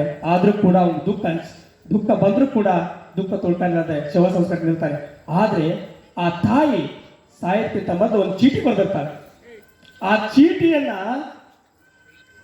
ಚೀಟಿಯನ್ನ ಮಗನಿಗೆ ಕೊಡ್ತಾಳೆ. ಯಾರೋ ಒಬ್ರು ಬಂದು ಮಗನ ಕೈ ಕೊಡ್ತಾನೆ. ಅವಾಗ ಅದನ್ನ ನೋಡ್ತಿರ್ತಾನ ಅವನು. ನೋಡಿ ಬಿದ್ದು ಅಳ್ತಿರ್ತಾನ ಅವನು. ಯಾಕೆ ಅಳ್ತಿರ್ತಾನಂದ್ರೆ, ನೋಡಿ ಆ ತಾಯಿ ಏನು ಹೇಳ್ತಾಳಂದ್ರೆ, ನನ್ನ ಮಗ ಶವ ಸಂಸ್ಕಾರಕ್ಕೆ ಬಂದ್ರೆ ಈ ಚೀಟಿ ಕೊಡಬೇಕು, ದಯವಿಟ್ಟು ಯಾರು ನೀವು ಗ್ರಾಮಸ್ಥರು ಓದ್ಬಾರ್ರಿ ಅಂತ ಹೇಳಿರ್ತಾಳೆ. ಅವಾಗ ಅದನ್ನ ನೋಡ್ತಾನೆ ಅವನು. ಅದರಲ್ಲಿ ಏನು ಬರುತ್ತಲ್ಲ ತಾಯಿ ಅಂದ್ರೆ, ನೋಡಪ್ಪ ನೀನು ಸಣ್ಣವನು ಇರ್ಬೇಕಾದ್ರೆ ನಾನು ಓಣಿ ಒಳಗೆ ಹೋಗ್ತಾ ಇದ್ದೀನಿ ನೆಚ್ಕೊಂಡು, ಚಿನ್ನಿ ದಂಡೆ ಆಡ್ಬೇಕಾದ್ರೆ ಆ ಚಿನ್ನಿ ನಿನ್ನ ಕಣ್ಣಿಗೆ ಬಡಿತು, ನಿನ್ನ ಕಣ್ಣು ಹೋಗುತ್ತೆ ಅಂತಂದು ಹೇಳಿ ನಾನು ಕಣ್ಣು ಕೊಟ್ಟು ನಾನು ಕುಳ್ಳಿಗಿದ್ದೇನಪ್ಪ ಅಂತ. ನೋಡಿ ಎಷ್ಟು ಎಲ್ಲ ನನ್ನ ತಾಯಿ ಏನೇನು ಮಾಡ್ತಾಳೆ ಅನ್ನೋದು ನಾವೆಲ್ಲ ನೋಡ್ತಿರ್ಬೇಕು. ಅದಕ್ಕೆ ನಾನು ಹೇಳ್ತಾ ಇದ್ದೀನಿ, ಅನಾಥಾಶ್ರಮಗಳು ಜಾಸ್ತಿ ಆಗ್ತಾ ಇದಾವೆ. ಯಾಕೆ ಜಾಸ್ತಿ ಆಗ್ತಾ ಇದಾವೆ ಹೇಳಿ? ಅಲ್ಲಿ ಇರ್ತಕ್ಕಂಥವ್ರು ಯಾರೋ ರೈತರ ತಾಯಂದ್ರಲ್ಲ, ಆಟ ಹೊಡೆಯಂತ ತಾಯಂದ್ರಲ್ಲ, ಡಾಕ್ಟರ್ಸ್, ಇಂಜಿನಿಯರ್ಸು, ಪಾರೆಂಟ್ಸು. ನನ್ನ ಮಗ ಚೆನ್ನಾಗಿ ಓದ್ಲಿ, ಪಾರೆನ್ನಾಗ ಹೋಗ್ಲಿ. ಅಲ್ಲಿ ಪಾರೆನ್ನಾಗಿದ್ರೆ ಶವ ಸಂಸ್ಕಾರಕ್ಕೆ ಬರೋಕ್ಕಾಗಲ್ಲ, ತಂದೆ ತಾಯಿ ನೋಡ್ಕೊಳಕ್ಕಾಗಲ್ಲ. ನೀವೆಲ್ಲ ರೈತರಿಗೆ ಕನ್ಯೆ ಕೊಡಂಗಿಲ್ಲ. ಅದಕ್ಕೆ ನಾನು ಹೇಳ್ತಾ ಇದ್ದೀನಿ, ಓದಿಸ್ರಿ, ನಾನು ಬೇಡ ಅನ್ನಂಗಿಲ್ಲ. ಒಳ್ಳೆ ಉನ್ನತ ಹುದ್ದೆ ಕೇಳಿ ನಿಮ್ಮ ಮಕ್ಕಳು ಒಳ್ಳೆ ಸಂಸ್ಕಾರವನ್ನ ಕಲಿಸಿ. ಆ ಸಂಸ್ಕಾರ ಇಂಥ ಒಂದು ಕಾರ್ಯಕ್ರಮದಲ್ಲಿ ಸಂಸ್ಕಾರವನ್ನು ನೋಡಿದ್ರೆ ಮುಂದೆ ಒಂದಿನ ನಿರ್ಲಿ ಗ್ರಾಮ ಹೇಗಿರ್ಬೇಕಂದ್ರೆ, ಇಡೀ ರಾಜ್ಯಾದ್ಯಂತ ಏನಪ್ಪ ಇಂಥ ಒಂದು ಕಾರ್ಯಕ್ರಮ ಮಾಡಿದ್ರೆ ಹೊಗಳ್ತಕ್ಕಂಥ ಒಂದು ಕಾರ್ಯಕ್ರಮ ಆಗಬೇಕು. ಕೂಡ ಚಳಿ ಇದೆ, ನಾನು ಕೂಡ ಭಾಳ ಮಾತಾಡ್ಬೇಕಂತ ಬಂದವನು. ಕೇವಲ 10 ನಿಮಿಷ ನಾನು ಉಪನ್ಯಾಸಕರು ನಮ್ಮ ಎದ್ರವ್ರು ಎದ್ದು ಕೂಡಲೇ ಗೊತ್ತಾಗ್ಬಿಡ್ತದೆ ನಮಗೆ ಯಾಕೆ ಎದ್ರಂದ್ರೆ ಇದು ಮುಗಿಸ್ಬೇಕಂತಂದು ಹೇಳಿ. ಅದಕ್ಕೆ ದಯವಿಟ್ಟು ನನ್ನ ಕೂಡ ಕರೆಸಿ ಇಲ್ಲಿ ನನಗೆ ಮಾತಾಡಲಿಕ್ಕೆ ಅವಕಾಶ ಕೊಟ್ಟಿದ್ದೀರಿ. ಜೈ ಹಿಂದ್, ಜೈ ಕರ್ನಾಟಕ. ಓದಿ ಬೋಧಿಸಿ ವಾದಿಸುವುದಕ್ಕಿಂತ ಅರಿತು ಆಚರಿಸುವುದು ಮೇಲು ಅಂತಕ್ಕಂಥದ್ದನ್ನು ಹೇಳಿದರು. ಜೊತೆಗೆ ಅವರು ನೀತಿಕತೆಗಳನ್ನು ಹೇಳಿದರು. AR ಮಣಿಕಾಂತ್ ಅಂತ ಹೇಳಿ ಅಮ್ಮ ಹೇಳಿದ 8 ಸುಳುಗಳು ಅಂತ ಪುಸ್ತಕ, ಆ ಪುಸ್ತಕವನ್ನು ಮಕ್ಕಳ ಕೈಲಿ ಕೊಡ್ರಿ, ಅದರಿಂದ ಸ್ಫೂರ್ತಿ ಸಿಗುತ್ತೆ ಅಂತಕ್ಕಂಥ ಮಾತನ್ನ ಈ ವೇದಿಕೆ ಮುಖಾಂತರ ಹಂಚಿಕೊಂಡಿರ್ತಕ್ಕಂಥ ಡಾಕ್ಟರ್ ಸತೀಶ್ ಇಳ್ಗೇರ್ ಸರ್ ಅವರಿಗೆ ತುಂಬ ಹೃದಯದ ಧನ್ಯವಾದಗಳನ್ನ ಅರ್ಪಿಸುತ್ತಾ, ಇದೀಗ ನಾವು ನೀವೆಲ್ಲರೂ ಕೂಡ ಕಾತರತೆಯಿಂದ ಕಾಯ್ತವಂತಹ ಆಶೀರ್ವಚನ ಶ್ರೀಮನ್ ನಿರಂಜನ ಪ್ರಣವ ಸ್ವರೂಪಿ ಬಸವರಾಜ ಮಹಾಸ್ವಾಮಿಗಳಿಗೆ.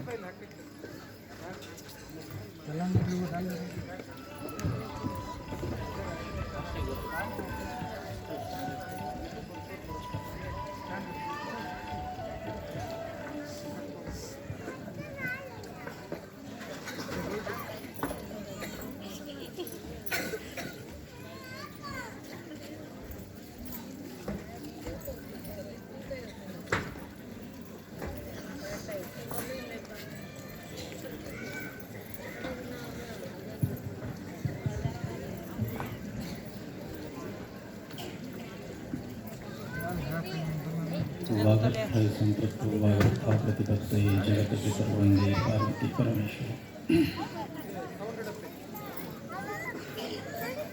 ಪ್ರಾತಃಸ್ಮರಣದಲ್ಲಿ ಶಿವನನ್ನು, ಶಿವಯೋಗಿಗಳನ್ನು, ಶಿವಶರಣರನ್ನು, ಶಿವಭಕ್ತರನ್ನು ಸ್ಮರಿಸಿ ಪುಟ್ಟಯ್ಯಜ್ಜನನ್ನು, ನಿಜಲಿಂಗಜ್ಜನನ್ನು ಸ್ಮರಿಸಿ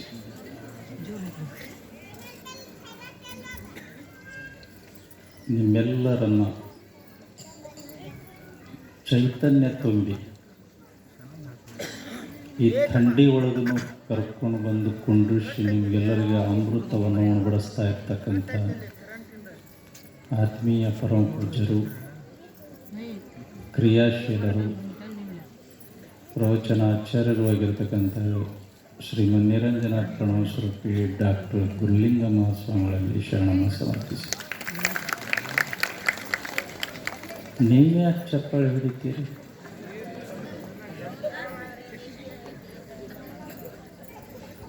ನಾವು ಮುಂದೆ ಕುಂತೀವಿ, ನಮ್ಮ ಕೈ ಮುಗಿದ್ರು ಸ್ವಾಮಿಗಳನ್ನು ಚಪ್ಪಾಳೆ ಹೊಡಿತೀರೇನು? ಇವು ಸಂಸ್ಕಾರ ಶಾಲೆ ಸುಮ್ಮನೆ ಉಂಡು ಹೋಗೋವಲ್ಲ. ಅದು ಏನು ಸಂಸ್ಕಾರ ಶಾಲೆ ಆಗಬೇಕು, ಏನಾದರೂ ಕಲಿಬೇಕಿಲ್ಲಿ. ಸುಮ್ಮನೆ ಹಲ್ಲು ಕಿಸೋದು ಉಂಡು ಹೋಗೋದು ಅಲ್ಲ ಇದು.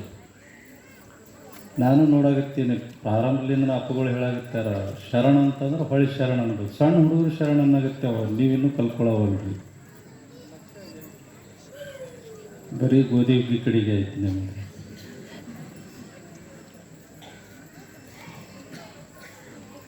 ಅದೇ ರೀತಿ ಈ ಕಾರ್ಯಕ್ರಮವನ್ನು ಆಯೋಜನೆ ಮಾಡಿರ್ತಕ್ಕಂಥ ಎಲ್ಲ ವ್ಯವಸ್ಥಾಪಕ ಯುವ ಮಿತ್ರರಲ್ಲಿ, ಹಿರಿಯರಲ್ಲಿ, ಗ್ರಂಥ ಪೂಜೆಯನ್ನು ಮಾಡಲು ಬಂದಿರತಕ್ಕಂಥ ನಮ್ಮ ಅಗಡಿ ಗ್ರಾಮದ ಎಲ್ಲ ಹಿರಿಯರಲ್ಲಿ, ಮರೋಳ ಗ್ರಾಮದವರಲ್ಲಿ, ಗುಯಿಲ್ಗುಂದಿ ಗ್ರಾಮದವರಲ್ಲಿ, ಬೆಳಕಿಯವರಲ್ಲಿ, ದಾನಿಗಳಲ್ಲಿ, ದಾಸೋಹಿಗಳಲ್ಲಿ, ಸೇವಾರ್ಥಿಗಳಲ್ಲಿ ತಮ್ಮೆಲ್ಲ ಶರಣ. ಈಗ ಬಂದು ನೋಡ್ರಿ ಕರೆಕ್ಟ್.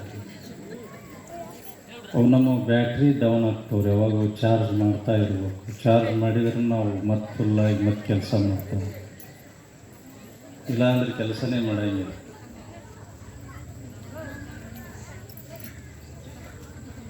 ಭಾಳ ಒಳ್ಳೆಯ ಕಾರ್ಯಕ್ರಮ. ಈ ಕಾರ್ಯಕ್ರಮದಿಂದ ಎಷ್ಟೊಂದು ಅದ್ಭುತವಾದಂಥ ಒಂದು ಸಂದೇಶ ಹೋಗ್ತಾ ಇದೆ. ಮಾನಸಿಕವಾಗಿ ನೆಮ್ಮದಿ ಸಿಗಾಕತ್ತೈತಿ. ಒಂದು ಸುಮ್ಮನೆ ಹಂಗೆ ಸುತ್ತಮುತ್ತಲು ಕುಂತವ್ರು ಕಣ್ಣು ಆಡಿಸ್ರಿ. ಯಾವ ಜಾತಿಯವರು, ಯಾವ ಧರ್ಮದವರು, ಯಾವ ವಯಸ್ಸಿನವರು, ಶ್ರೀಮಂತರು, ಬಡವರು ಎಲ್ಲರೂ ಸಮಾನವಾಗಿ ಕುಂತಾರೆ. ಎಲ್ಲರನ್ನ ಒಟ್ಟುಗೂಡಿಸುವಂಥ ಕೆಲಸ ಮಾಡ್ತಕ್ಕಂಥದ್ದೇ ಧರ್ಮದ ಕೆಲಸ. ಒಡೆಯೋ ಕೆಲಸ ಭಾಳ ಮಾಡ್ತಾವ, ಆದ್ರೆ ಒಟ್ಟುಗೂಡು ಕೆಲಸ ಮಾಡ್ತಾವಲ್ಲ, ಅದು ಧರ್ಮದ ಕೆಲಸ. ಇಲ್ಲಿ ಅಭಿಮಾನ ಇರಂಗಿಲ್ಲ. ನೀವು 13ನೇ ತಾರೀಕು ಬಂದು ಇಲ್ಲಿ ಕುಂಡ್ರಂದ್ರೆ ಕುಂಡಿರ್ತೀರ. ಯಾರು ಹಾಸಿಗೆ ಸಿಗಲ್ದಕ್ಕೆ ನೆಲದ ಮೇಲೆ ಕುಂತಾರ, ಯಾರು ಹಾಸಿಗೆ ಸಿಕ್ಕರ ಅದ್ರ ಮೇಲೆ ಕುಂತಾರ, ಕುರ್ಜೆ ಮೇಲೆ ಕುಂತಾರ, ಮೊಳಕಾಲು ನೋವಿದ್ದವ್ರು ಕಟ್ಟಿ ಮೇಲೆ ಕುಂತಾರ, ನಿಂತಾರ. ಎಲ್ಲರೂ ನಿಂತ್ಕೊಂಡು ತಾಸುಗಟ್ಟಲೆ ನಿಂತ್ಕೊಂಡು ಈ ಕಾರ್ಯಕ್ರಮವನ್ನು ವೀಕ್ಷಣೆ ಮಾಡ್ತಾರೆ. ಸುಮ್ಮನೆ ಮಾಡೋಕ್ಕಾಗಂಗಿಲ್ಲ. ಇಲ್ಲೊಂದು ಭಕ್ತಿಯ ಕರುಣ ರಸ ಹರಿಯಕತ್ತೈತಿ. ನಿಜಗೊಂಡ್ರೆ ಹೇಳ್ತಾ ನೋಡ್ರಿ, ಕರುಣ ರಸದ ಕೋಡಿ ವರಿವ ಕಟಾಕ್ಷರ ಗುರುಶಂಭುಲಿಂಗವಿರಲೆನ್ನ ಮಾನಸದು. ಎಷ್ಟು ಅದ್ಭುತ ಮಾತು ನೋಡ್ರಿ. ಮಾನಸ ಅನ್ನುವಂಥ ಶಬ್ದನೇ ಭಾಳ ವಿಸ್ತಾರ. ಅದಕ್ಕೆ ನಾನು ಭಾಳ ಕಡೆಗೆ ಹೇಳ್ತಾ ಇರ್ತೇನೆ, ಅಧ್ಯಯನ ಮಾಡಿರಿ, ಸುಮ್ಮನೆ ಕೊಂಡಿರಬೇಡ್ರಿ, ಅಧ್ಯಯನ ಮಾಡಿರಿ. ಅವ್ರು ಹೇಳ್ತಾರೆ ನೋಡ್ರಿ, ಗುರು ಶಂಭುಲಿಂಗವಿರಲೆನ್ನ ಮಾನಸದಳು. ನನ್ನ ಮನಸ್ಸಿನೊಳಗೆ ಯಾರು ಇರಬೇಕು ಅಂತಂದ್ರೆ ಗುರು ಶಂಭುಲಿಂಗ ಇರಬೇಕು. ನಮ್ಮ ಮನಸ್ಸಿನೊಳಗೆ ಏನು ತುಂಬ್ಯಾವ್ರಿ? ಇವ್ರ ಕೈಯಾಗ ಮೈಕ್ ಕೊಟ್ಟರೆ ಯಾವಾಗ ಬಿಡ್ತಾರೋ ಅಂತ ಒಂದಿಷ್ಟು ಜನರ ಮನಸ್ಸಿನೊಳಗೆ ತುಂಬಿರ್ತಾವೆ. ಇನ್ನೊಂದಿಷ್ಟು ಜನರ ಮನಸ್ಸಿನೊಳಗೆ ಬೀಗರು ಬರೋರು ಅದಾರ, ಫೋನ್ ಮಾಡಿ ಹೇಳಿ ಬರ್ತಾವೋ ಇಲ್ಲೋ ಅಂತೇಳಿ ತುಂಬಿರ್ತೈತೆ. ಅವು ಬಂದು ಅಂತಂದ್ರೆ ಎಲ್ಲಿ ಮಲಗಿಸ್ಬೇಕು ಅಂತ ಥಂಡಿ ಒಂದೈತಿ, ಎರಡೆರಡು ಹೊಚ್ಕೊಂಡು ಮಲ್ಕೊಳ್ಳೋವಂಥವ್ರು ಇರ್ತಾರೆ, ಮೂರು ಹೊಚ್ಕೊಂಡು ಮಲ್ಕೊಳ್ಳೋರು ಇರ್ತಾರೆ. ಅವ್ರಿಗೆ ಕೊಟ್ಟು ನಾವೆಲ್ಲಿ ಥಂಡ್ಯಾಗ ಬೀಳ್ತೀವಿ ಅನ್ನೋ ಚಿಂತೆ.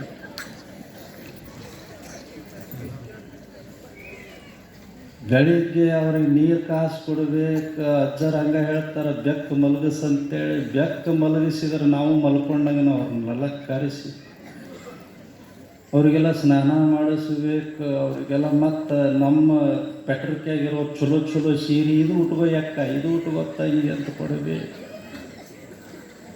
ಅಷ್ಟದ ನೋಡ್ರಿ ತಲೆಯೊಳಗೆ. ಗುರು ಶಂಭುಲಿಂಗವಿರಲೆನ್ನ ಮಾನಸದು. ಯಾರ ತಲೆಯಾಗದವ್ರಿಗೆ ಭಗವಂತನ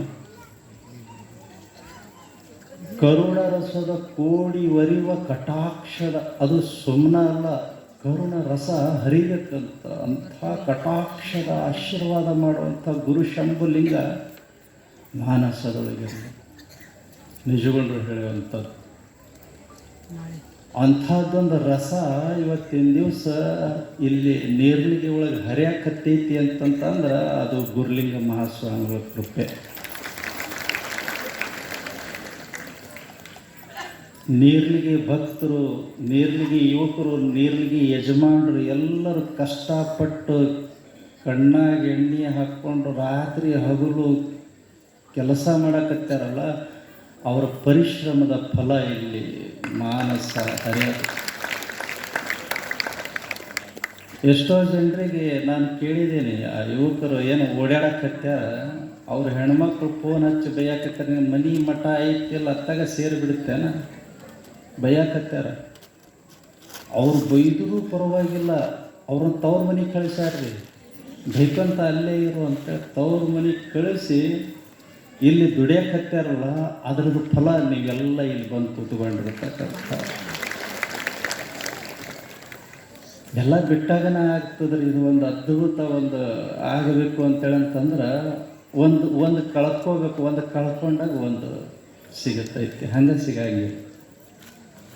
ಅಷ್ಟು ಅದ್ಭುತ ಕೆಲಸ ಇದು, ಸುಮ್ಮನೆ ಅಲ್ಲ.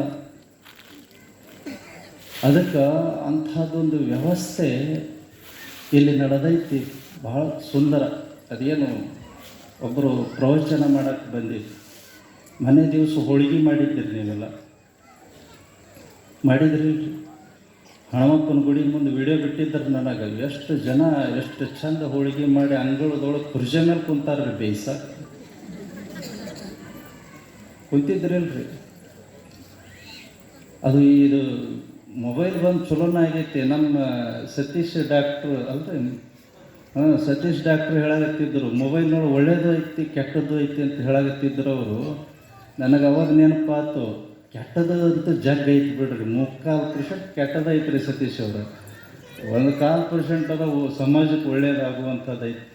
ಅಂದರೆ ಇಲ್ಲೇನು ನಡೆದೈತಿ ಅನ್ನೋದನ್ನು ಸಮಾಜಕ್ಕೆ ಮುಟ್ಟಿಸುವಂಥ ಕೆಲಸ ಈ ಮೀಡಿಯಾ ಮಾಡ್ತೈತಿ. ಅದಕ್ಕೋಸ್ಕರವಾಗಿ ಅದರೊಳಗೆ ನೋಡ್ತಾ ಇದ್ದೆ ನೀವು ಹೋಳಿಗೆ ಮಾಡೋದನ್ನು. ಅವತ್ತು ಒಂದು ವಿಶೇಷ ಅಂತಂತಂದ್ರೆ 70ರಿಂದ 80 ಲೀಟ್ರ್ ಹಾಲು ಸಂಗ್ರಹ ಮಾಡ್ಯಾರ. ಎಲ್ಲರೂ ತೊಗೊಂಬಂದು ಕೊಟ್ಟಿದ್ದು ಯಾಕ್ರಿ, ಯಾರ್ಯಾರ ಮನೆಯೊಳಗೆ ಆಕಳದವ ಎಲ್ಲ ತೊಗೊಂಬಂದು ಕೊಟ್ಟಿದ್ದ.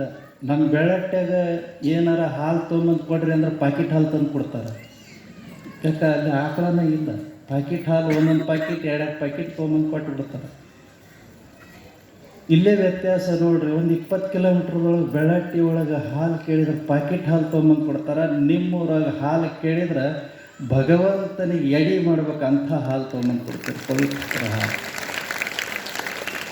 ನಮ್ಮ ಶ್ರೀನಿವಾಸ ರೆಡ್ಡಿ ಕರೆಣ್ಣವ್ರಲ್ರಿ, ಕರೆಪ್ನವ್ರು ಶ್ರೀನಿವಾಸ ರೆಡ್ಡಿ ಇಲ್ಲೇ ಕುಂತಾಳು. ನಮ್ಮ ಬೆಳಟ್ಟಿ ಮಗಳು ಕುಂತಾಳ. ಅವರು ನನಗೆ ದಿನಾ ಹಾಲು ಅಂತಾರೆ. ಜವಾರಿ ಆಕಳು ಕಟ್ಟ್ಯಾರು, ಊಟಕ್ಕಂತನ ಕಟ್ಟ್ಯಾರ. ಅಂಥವ್ರು ಇಲ್ಲಿ ಭಾಳ ಜನ ಇದ್ದೀರಿ. ನೀವೆಲ್ಲ ಜವಾರಿ ಆಕಳು ಊಟಕ್ಕಂತಲೇ ಕಟ್ಟಿರ್ತಕ್ಕಂಥವ್ರು ಭಾಳ ಜನ ಇದ್ದೀರಿ. ಆ ಹಾಲೆಲ್ಲ ನಮ್ಮ ಮನೆಯೊಳಗಿರೋದಕ್ಕಿಂತಲೂ ಸಮಾಜಕ್ಕೆ ಮುಟ್ಲಿ ಅಂತ ತಿಳ್ಕೊಂಡು ಅವತ್ತು 70 ರಿಂದ 80 ಲೀಟ್ರ್ ಹಾಲು ಸಂಗ್ರಹ ಮಾಡಿ ಎಲ್ಲರಿಗೂ ಹೋಳಿಗೆ ಹಾಲು ದಾಸೋಹ ಮಾಡಿರ್ತಕ್ಕಂಥ ಕೀರ್ತಿ ನೀರ್ಲಿಗೆ ಸಾಕು. ದಾಸೋಹಕ್ಕಿಂತಲೂ ದೊಡ್ಡದು ಯಾವುದೂ ಇಲ್ಲರಿ ಈ ಜಗತ್ತಿನೊಳಗೆ. ದಾಸೋಹ ಅನ್ನುವಂಥ ಶಬ್ದ ಏನೈತಿ ಅದು ಮನುಷ್ಯರಿಗೆ ಅಷ್ಟೇ ಅಲ್ಲ, 84 ಲಕ್ಷ ಜೀವರಾಶಿಗಳು ಎಲ್ಲರಿಗೂ ಬೇಕಾಗಿರ್ತಕ್ಕಂಥ ದಾಸೋಹ. ಅದರೊಳಗೆ ಎಂಥ ತಾಕತ್ತೈತೆ ಅಂತೀರಿ ದಾಸೋಹಗಳು. ಏನು ನೀವು ನಾಳೆಗೆ ನಾಡೋದು ದಿನ ಮಾಡಾಕತ್ತೀರಿ, ನಾಳೆಗೆ ನಾಡೋದು ದೊಡ್ಡ ಪ್ರಮಾಣದೊಳಗೆ ಮಾಡ್ತೀರಿ. ದಾಸೋಹಗಳು ಎಂಥ ಶಕ್ತಿ ಐತೆ ಅಂತಂದ್ರೆ,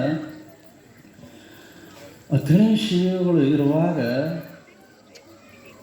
ಶ್ರಾವಣದೊಳಗೆ ಬಸವ ಪುರಾಣ ಹಚ್ತಿದ್ದರು. ಪ್ರತಿ ವರ್ಷನೂ ಬಸವ ಪುರಾಣ ಇರ್ತಿತ್ತು. ಒಬ್ಬ ಮಲ್ಲಯ್ಯ ಅಂತ ತಿಳ್ಕೊಂಡು ಆ ಊರಾಗ ಭಕ್ತ, ಅವನಿಗೆ ಮಕ್ಕಳು ಇರಲಿಲ್ಲ.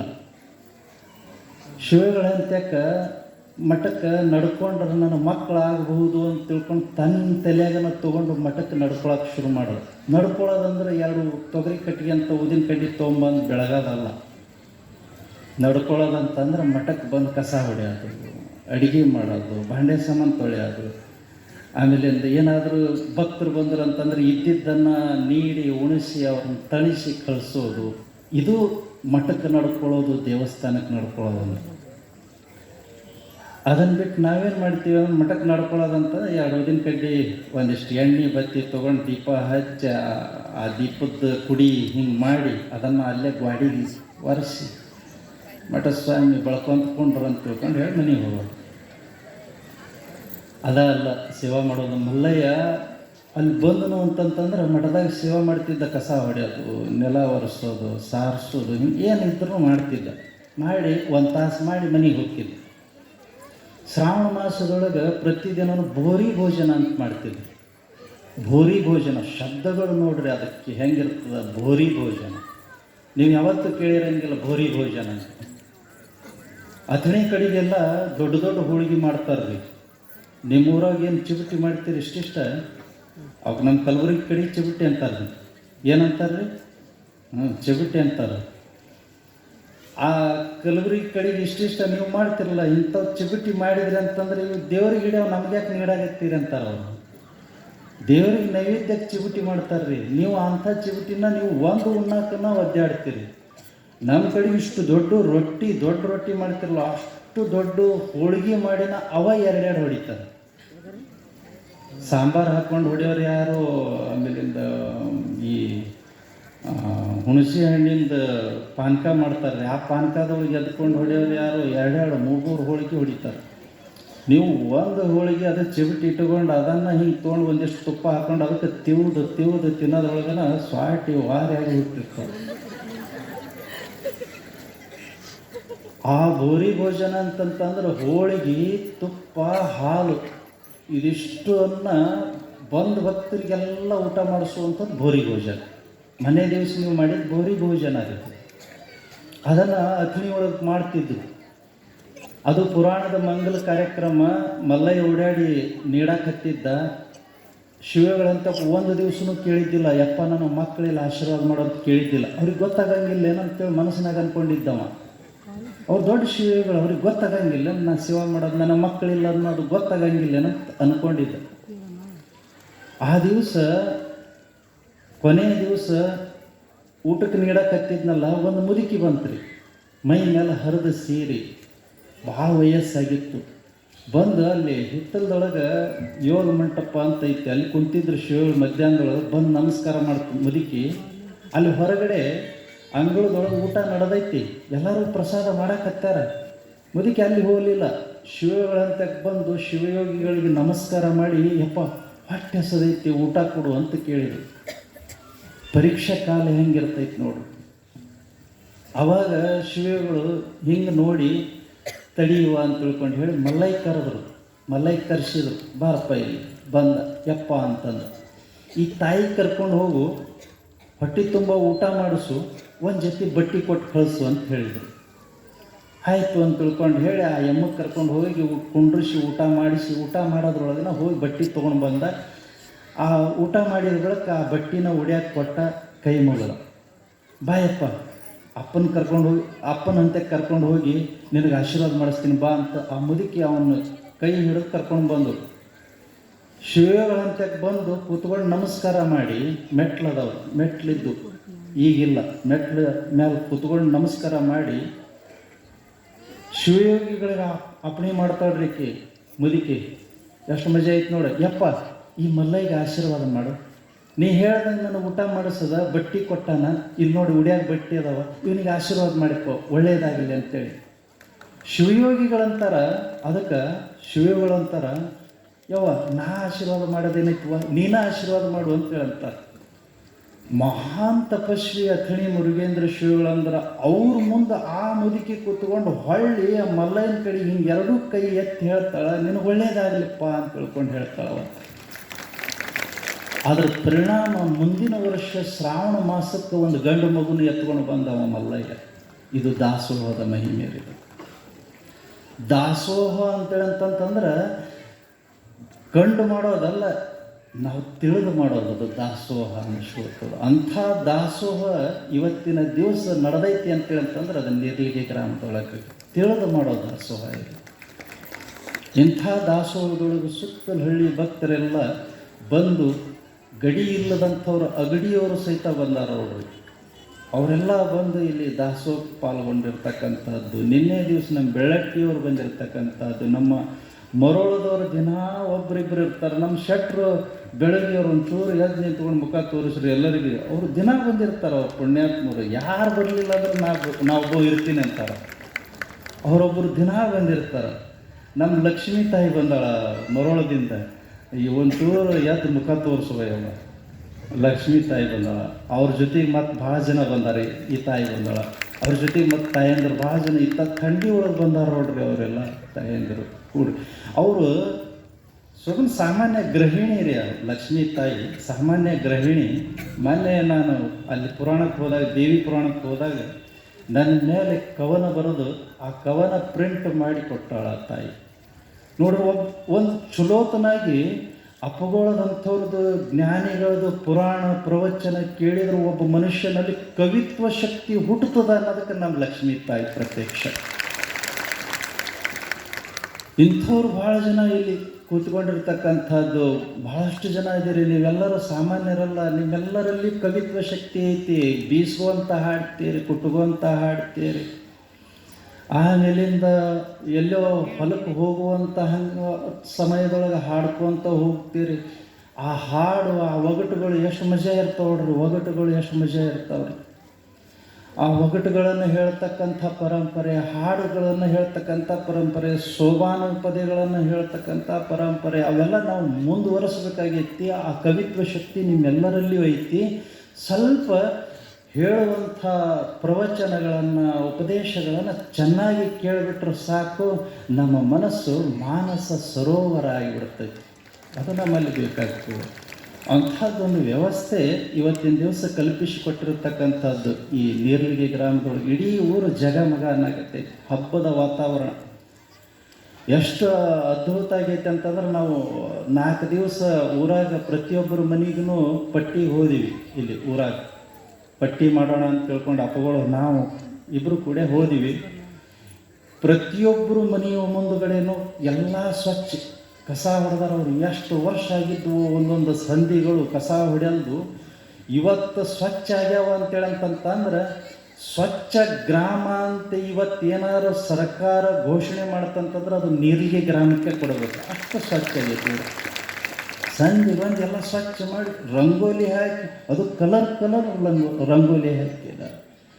ಪ್ರತಿಯೊಬ್ಬರು ಕಲರ್ ರಂಗೋಲಿ ಹಾಕಿ ಮನೆ ಒಳಗೆ ಎಲ್ಲ ಸ್ವಚ್ಛ. ಸಾಂಗಳು ಬರ್ತಾರೆ. ಹಾಸಿ ಕಾಣಂಗಿಲ್ಲ, ಮೈಲಿಗೆ ಬಟ್ಟೆ ಕಾಣಂಗಿಲ್ಲ, ಭಾಂಡೆ ಸಾಮಾನುಗಳು ಮುರಿದಿವು, ಒಡೆದಿದ್ವು, ಅವು ಎಲ್ಲಿದ್ವು ಏನೋ ಹುಡುಕಾಡಿದ್ವು, ಸಿಗಲಿಲ್ಲ. ಎಲ್ಲ ಸ್ವಚ್ಛ. ಈ ಪ್ರಜ್ಞೆ ಬಂತಲ್ಲ, ಈ ಪ್ರಜ್ಞೆ ಬರಬೇಕು ಅಂತಂತಂದ್ರೆ ವರ್ಷಿಗೆ ಒಂದು ಸಲ ಪುರಾಣದ ಅವಶ್ಯಕತೆ ಈಗಿನ ಕಾಲದೊಳಗೂ ಐತಿ ಅಂತ ಅರ್ಥ.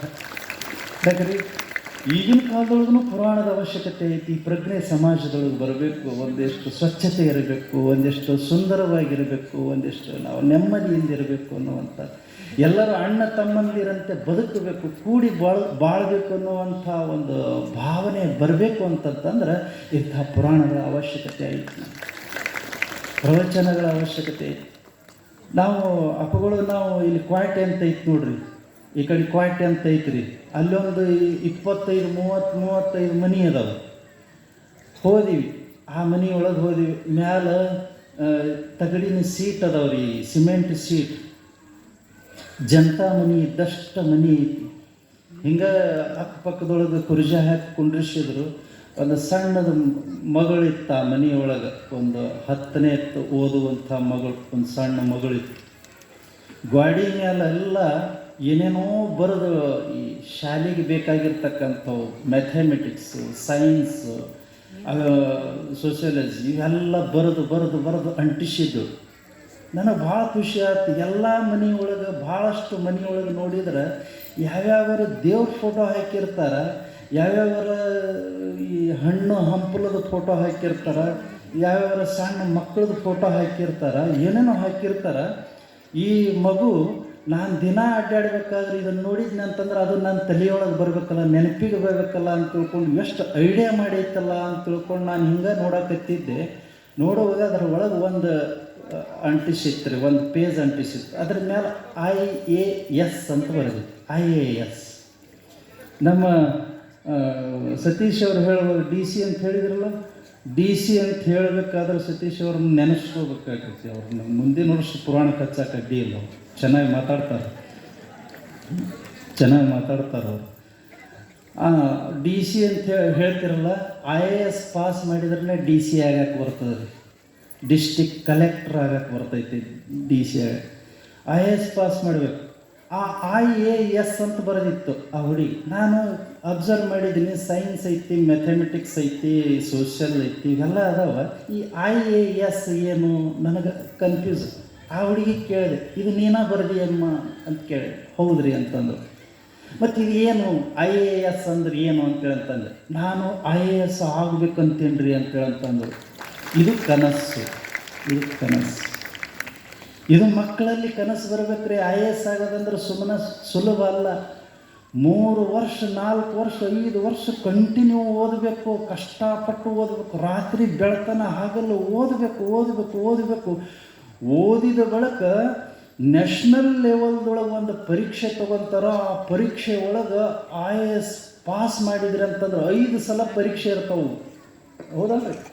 ಒಂದು ಎದರ ಬದ್ರ ಕುಂಡ್ರಿಸಿ ಪರೀಕ್ಷೆ, ಒಂದು ಬರೆಯೋದು, ಟಿಕ್ ಮಾಡೋವು, ಹಿಂಗೇನೇನೋ ಇರ್ತಾವ. 5 ಸಲ ಪರೀಕ್ಷೆ ಇರ್ತಾವ. ಯಾಕಂದ್ರೆ ನನಗೂ ಅಷ್ಟೊಂದು ಗೊತ್ತಿಲ್ಲ. ಮೊನ್ನೆ ನಮ್ಮ ದಾನಮ್ಮನವರು ಸರ್ ಬಂದಿದ್ರು ನಮ್ಮ ಮಠಕ್ಕೆ, ನಮ್ಮ ಬೆಳಾಟಿ ಪಕ್ಕದನವ್ರು ಅವರು. DC ಅವರು ವಿಜಯ ಮಹಂತೇಶ್ ದಾನಮ್ಮನವ್ರು, ನಮ್ಮ ಬೆಳಾಟಿ ಪಕ್ಕದಾಗ ರಣತೂರವರು. ಅವ್ರು ಬಂದಾಗ ಹೇಳಕತ್ತಿದ್ದರು, ಟಿಕ್ ಮಾಡೋವೆಲ್ಲ ಹಗರಿದ್ದು ರೀ, ಪಟ ಮಾಡಿದ್ವಿ, ಒಂದೆರಡು ನಮಗೆ ಭಾಳ ಕಷ್ಟಪಟ್ಟು ಅಂತ ತಿಳ್ಕೊಂಡು ಅವರು. ಯಾಕಂದ್ರೆ ಅವ್ರ ಅಣ್ಣ ನಾನು ಕ್ಲೋಸ್ ಫ್ರೆಂಡ್ಸ್ ರೀ, ಕ್ಲಾಸ್ಮೇಟ್ ಏನಲ್ಲ, ಕ್ಲೋಸ್ ಫ್ರೆಂಡ್. ಹಾಗಾಗಿ ಅವರು ಮತ್ತು ಅವ್ರ ತಮ್ಮ ಅಂದ ತಕ್ಷಣ ನಮ್ಗೆ ಆತ್ಮೀಯರು. ಹೀಗಾಗಿ ಕೇಳ್ತಾ ಇದ್ದೆ. ಅವ್ರು ಹೇಳಕತ್ತಿದ್ರು ಭಾಳ ಕಷ್ಟದ್ದು IAS ಪಾಸ್ ಮಾಡೋದು ಮತ್ತು CA ಪಾಸ್ ಮಾಡೋದು, CA ಚಾರ್ಟೆಡ್ ಅಕೌಂಟೆಂಟ್, ಅದು ಪಾಸ್ ಮಾಡೋದು, ಎರಡೂ ಭಾಳ ಕಷ್ಟದ ಕೆಲಸ ರೀ. ಅದಕ್ಕೋಸ್ಕರವಾಗಿ IAS ಪಾಸ್ ಮಾಡಲಿ ಬಿಡಲಿ, ಆ ಹುಡುಗಿ ಕನಸು ಹೊತ್ತಾಳಲ್ಲ, ಅದು ಭಾಳ ಖುಷಿ ತಂತ್ರಿ. ಅದು ಕನಸು ಹೊರಬೇಕು ರೀ. ಯಾರ್ಯಾರು ಏನೇನೋ ಕನಸು ಕಾಣ್ತಾರೆ ರೀ. ಅವ ಹುಡುಗ ರಾತ್ರಿ ಮಕ್ಕೊಂಡಾಗ ಕನಸಿನೊಳಗೆ ಲೇಟಾಗಿ ಕನಸು ಬಿದ್ದೈತಿ ರೀ. ಹೊಂಡೋ ಟೈಮ್ 6 ಗಂಟೆ, ಚುಮ್ಮು ಬೆಳಕು ಹರಿಯೋ ಟೈಮ್ನೊಳಗೆ ಕನಸು ಮಜಾ ಬೀಳ್ತಾವ್ರಿ. ಆ ಕನಸಿನೊಳಗೆ ಅವ ಸತ್ತಂಗಾಗಿ ಸೀದಾ ಯಮಲೋಕಕ್ಕೆ ಹೋದ. ಯಮನ ಮುಂದೆ ಒಯ್ದು ನಿಲ್ಲಿದ ತಕ್ಷಣ ಅವನಿಗೆ ಅವಾಗ ಜ್ಞಾನೋದಯ ಆಯಿತು. ಅಳಕ್ಕೆ ಚಾಲು ಮಾಡ್ದ. ಅಪ್ಪ ದೇವರೇ, ನಾನು ಇನ್ನೂ 20 ವರ್ಷದ ಹುಡುಗ, ಇನ್ನೂ ಭಾಳ ಕಾಣೋದೈತಿ, ಲಗ್ನಿಲ್ಲ, 3 ತಿಂಗಳು, ನಾನು ಕಳಿಸು ಹೊಳ್ಳಿ, ನಾವು ಹೋಗ್ತೀನಿ ಅಂತ ತಿಳ್ಕೊಂಡು ಅಳಕತ್ಬಿಟ್ಟ. ಎಲ್ಲಿರಿ? ಕನಸಿನೊಳಗೆ ಅಳಕತ್ತವ. ಅಳಕತ್ತ ತಕ್ಷಣ ಆಯಿತು, ಅವ ಯಮನಿಗೆ ಒಂದು ಚೂರು ಕರುಣೆ ಬಂತಂತ, ಹಂಗೆಲ್ಲ ಕಳ್ಸಕ್ಕೆ ಬರಂಗಿಲ್ಲಪ್ಪ, ಆದರೂ ನೀನು ಭಾಳ ಸಣ್ಣ ವಯಸ್ಸಿನ ಶಕ್ತಿ ಇದೆ, ಏನೋ ಇಷ್ಟೊಂದು ಕೇಳಕತ್ತಿ ಅಂತಂದ್ರೆ ಕಳಿಸ್ತೀನಿ, ಆದ್ರೆ ಮನುಷ್ಯ ಜನ್ಮದೊಳಗೆ ಕಳ್ಸಂಗಿಲ್ಲ, ಕೋಳಿಯಾಗಿ ಹುಟ್ಟು ಅಂತಂದು ನಾನು. ಯಾವುದೋ ಒಂದು ಒಟ್ಟು ಹುಟ್ಟಿದ್ರು ಸಾಕು ಅಂತ ತಿಳ್ಕೊಂಡು ಅಂದು ನನಗೆ ಕಳಿಸು ಅಂತೇಳಿ ಅಂತಂದ ಕೋಳಿಯಾಗಿ ಹುಟ್ಟದ. ಹುಂಜಾಲ್ರಿ, ಕೋಳಿಯಾಗಿ ಹುಟ್ಟದ. ಕೋಳಿಯಾಗಿ ಹುಟ್ಟಿದ ಬಳಿಕ ಹಗಲತ್ತ ಹಿಂಗೆ ಮೇಯ್ಕೊಂಡು ಬಂದ ತಕ್ಷಣ ಮಾಲೀಕರು ಅದನ್ನು ಹಿಡಿದು, ಕೋಳಿನ ಹಿಡಿದು ಬುಟ್ಟಿ ಒಳಗೆ ಮುಚ್ಚಿಟ್ರು. ಮುಚ್ಚಿದ ಬಳಿಕ ಒಳಗೆ ಹಿಂಗೆ ಕುಂತಿದ್ದ. ಕುಂತ್ಕೊಂಡಾಗ ಏನೋ ಬಂದಂಗೆ ಆಯ್ತು, ಸ್ವಲ್ಪ ತಿಣಕದ, ಒಂದು ತತ್ತಿ ಹೊರಗೆ ಬಂತ್ರಿ. ತತ್ತಿ ಹೊರಗೆ ಬಂದ ತಕ್ಷಣ ಹಿಂಗೆ ಬಂದು ಕೊಕ್ ಕೊಕ್ ಮಾಡ್ಕೊತ ಕನಸಿನೊಳಗ್ರಿ ಮತ್ತಿದು ಕೊಕ್ ಮಾಡ್ಕೊತ ಅದನ್ನು ಕುಕ್ಕಿದ ತಕ್ಷಣ ತತ್ತಿ ಬಂಗಾರ ತತ್ತಿ ಆಗಿತ್ತು. ಅಂದ ನನ್ನ ಹೊಟ್ಟೆಗೆ ಯೂಸ್ ಬಂಗಾರ ತತ್ತಿ ಇರಬೇಕು, ವಿಚಾರ ಮಾಡೋದು. ಇನ್ನೊಂದು ಬರ್ತೈತಿ ನೋಡೋಣ, ದೊಡ್ಡ ಶ್ರೀಮಂತ ಅಕ್ಕೇನೆ ಅಂತ ತಿಳ್ಕೊಂಡು ಅಂತಂದು ಮತ್ತೊಂದು ಸ್ವಲ್ಪ ತಿಣಕದ, ಮತ್ತೊಂದು ತತ್ತಿ ಬಂತು, ಅದನ್ನು ಕುಕ್ಕಿ ನೋಡದ, ಕೊಕ್ ಅಂತೇಳಿ ಕುಕ್ಕಿ ನೋಡದ, ಅದು ಬಂಗಾರ ತತ್ತಿ. ಇವನು ಮತ್ತೊಂದು ತತ್ತಿ ಐತಿ, ಇದು ಬಂಗಾರ ತತ್ತಿನ. ಇನ್ನೊಂದು ಸಲ ತಿಣಕಿ ನೋಡೋಣ, ಇನ್ನೊಂದು ಬರ್ತೈತಿ ಅನ್ನೋ ತಿಳ್ಕೊಂಡು ತಿಣಕದ, ಮಕ್ಕದ ಮೇಲೆ ಯಾರೋ ರಪ್ಪಂತ ಹೊಡೆದಂಗೆ ಆತ್ರಿ. ನೀವು ಮಾಡಿ ಕಣ್ಣು ಬಿಟ್ಟು ನೋಡದ, ಅವ್ರವ್ವ ಕಸಬರಿಗೆ ತೊಗೊಂಡು ಹೊಡೆದಿದ್ದಳು ಮಕ್ಕಕ್ಕೆ. ಯಾಕಲ್ಲ ತಿಣಿಕಿ ಹಾಸಿಗೆ 20 ವರ್ಷದ ಆಗಿದ್ದಿ, ಎಷ್ಟು ದೊಡ್ಡ ಮಗ ಆಗಿದ್ದಿ, ತಿಣಿಕಿ ಇಸಿ ಮಾಡಕತ್ತಿಯಲ್ಲ, ಹೆದ್ದಾರಿ ಹೊರ.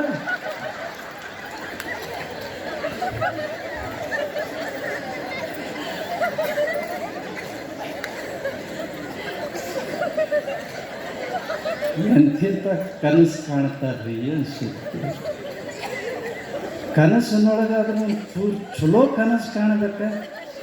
20 ವರ್ಷದ ಮಗ ಹಾಸಿಗೆ ತಿಣಿಕಿ ಇಸಿ ಮಾಡಿದ್ರೆ ಬಿಟ್ಟಾಳ ಅವ್ರವ್ವ. ಕಸದಾಗಿ ತೊಗೊಂಡು ಹಂಗಿರ್ತದೆ.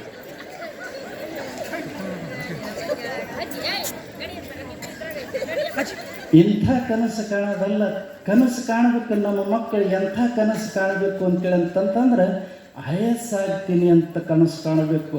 ನಮ್ಮ ಹಾವೇರಿ ಡಿಸ್ಟಿಕ್ಕಿಗೆ DC ಆಗಿ ಬರ್ತೀನಿ ಅಂತ ಕನಸು ಕಾಣಬೇಕು. DC ಆಗಿ ಬಂದಿನಿ ಅಂತಂದ್ರೆ ಪ್ರತಿಯೊಂದು ಹಳ್ಳಿಯ ಎಲ್ಲ ಸಮಸ್ಯೆಗಳನ್ನು ಫ್ರೀಯಾಗಿ ಬಗೆಹರಿಸ್ತೀನಿ ಅಂತ ಕನಸು ಕಾಣಬೇಕು. ನನ್ನ ಜೀವನದೊಳಗೆ ಯಾರಿಗೂ ಲಂಚ ಕೇಳಂಗಿಲ್ಲ ಅಂತ ಕನಸು ಕಾಣಬೇಕು. ಆದಷ್ಟು ಬಡವರಿಗೆ ಸಹಾಯ ಮಾಡ್ತೀನಿ ಅಂತ ಕನಸು ಕಾಣಬೇಕು. ಆದಷ್ಟು ಈ ದಾನ ಧರ್ಮ ಬಡವರಿಗೆ ಮನೆ ಕಟ್ಟಿ ಕೊಡ್ತಕ್ಕಂಥ ಕೆಲಸ ಮಾಡ್ತೀನಂತ ಕನಸು ಕಂಡಾಗ ನಮ್ಮ ಮಕ್ಕಳ ಜೀವನ ಸಾರ್ಥಕ ಆಗುತ್ತದೆ ಅನ್ನುವಂಥ ಆ ಕೆಲಸ ನಮ್ಮ ಮಕ್ಕಳಲ್ಲಿ ಆಗಬೇಕಾಗೈತೆ. ಅಂಥದ್ದೊಂದು ಅದ್ಭುತ ದೃಶ್ಯ ರೀ. ಆ ಮನೆಯೊಳಗೆ ಹೋದಾಗ ಮನೆ ಅಡ್ಡಾಡ್ಬೇಕ್ರಿ. ಅಡ್ಡಾಡೋದಾಗ ಗೊತ್ತಾಗ್ತದೆ ಆ ಮಕ್ಕಳು ಎಷ್ಟು ಕ್ರಿಯೇಟಿವ್ ಆಗಿ ಕೆಲಸ ಮಾಡಕತ್ಯಾವ, ಏನು ಮಾಡಕತ್ಯಾವ ಅನ್ನುವಂಥದ್ದು ಭಾಳ ಖುಷಿ ಅನ್ನಿಸ್ತು ರೀ. ಆವತ್ತಿನ ದಿವಸ ನಾವು ಹರಿಜನಕೇರಿ ಹೋದಾಗ ಹರಿಜನಕೇರಿ ಸಂಪೂರ್ಣವಾಗಿ ತೊಳೆದಿದ್ದರು ನೋಡ್ರಿ.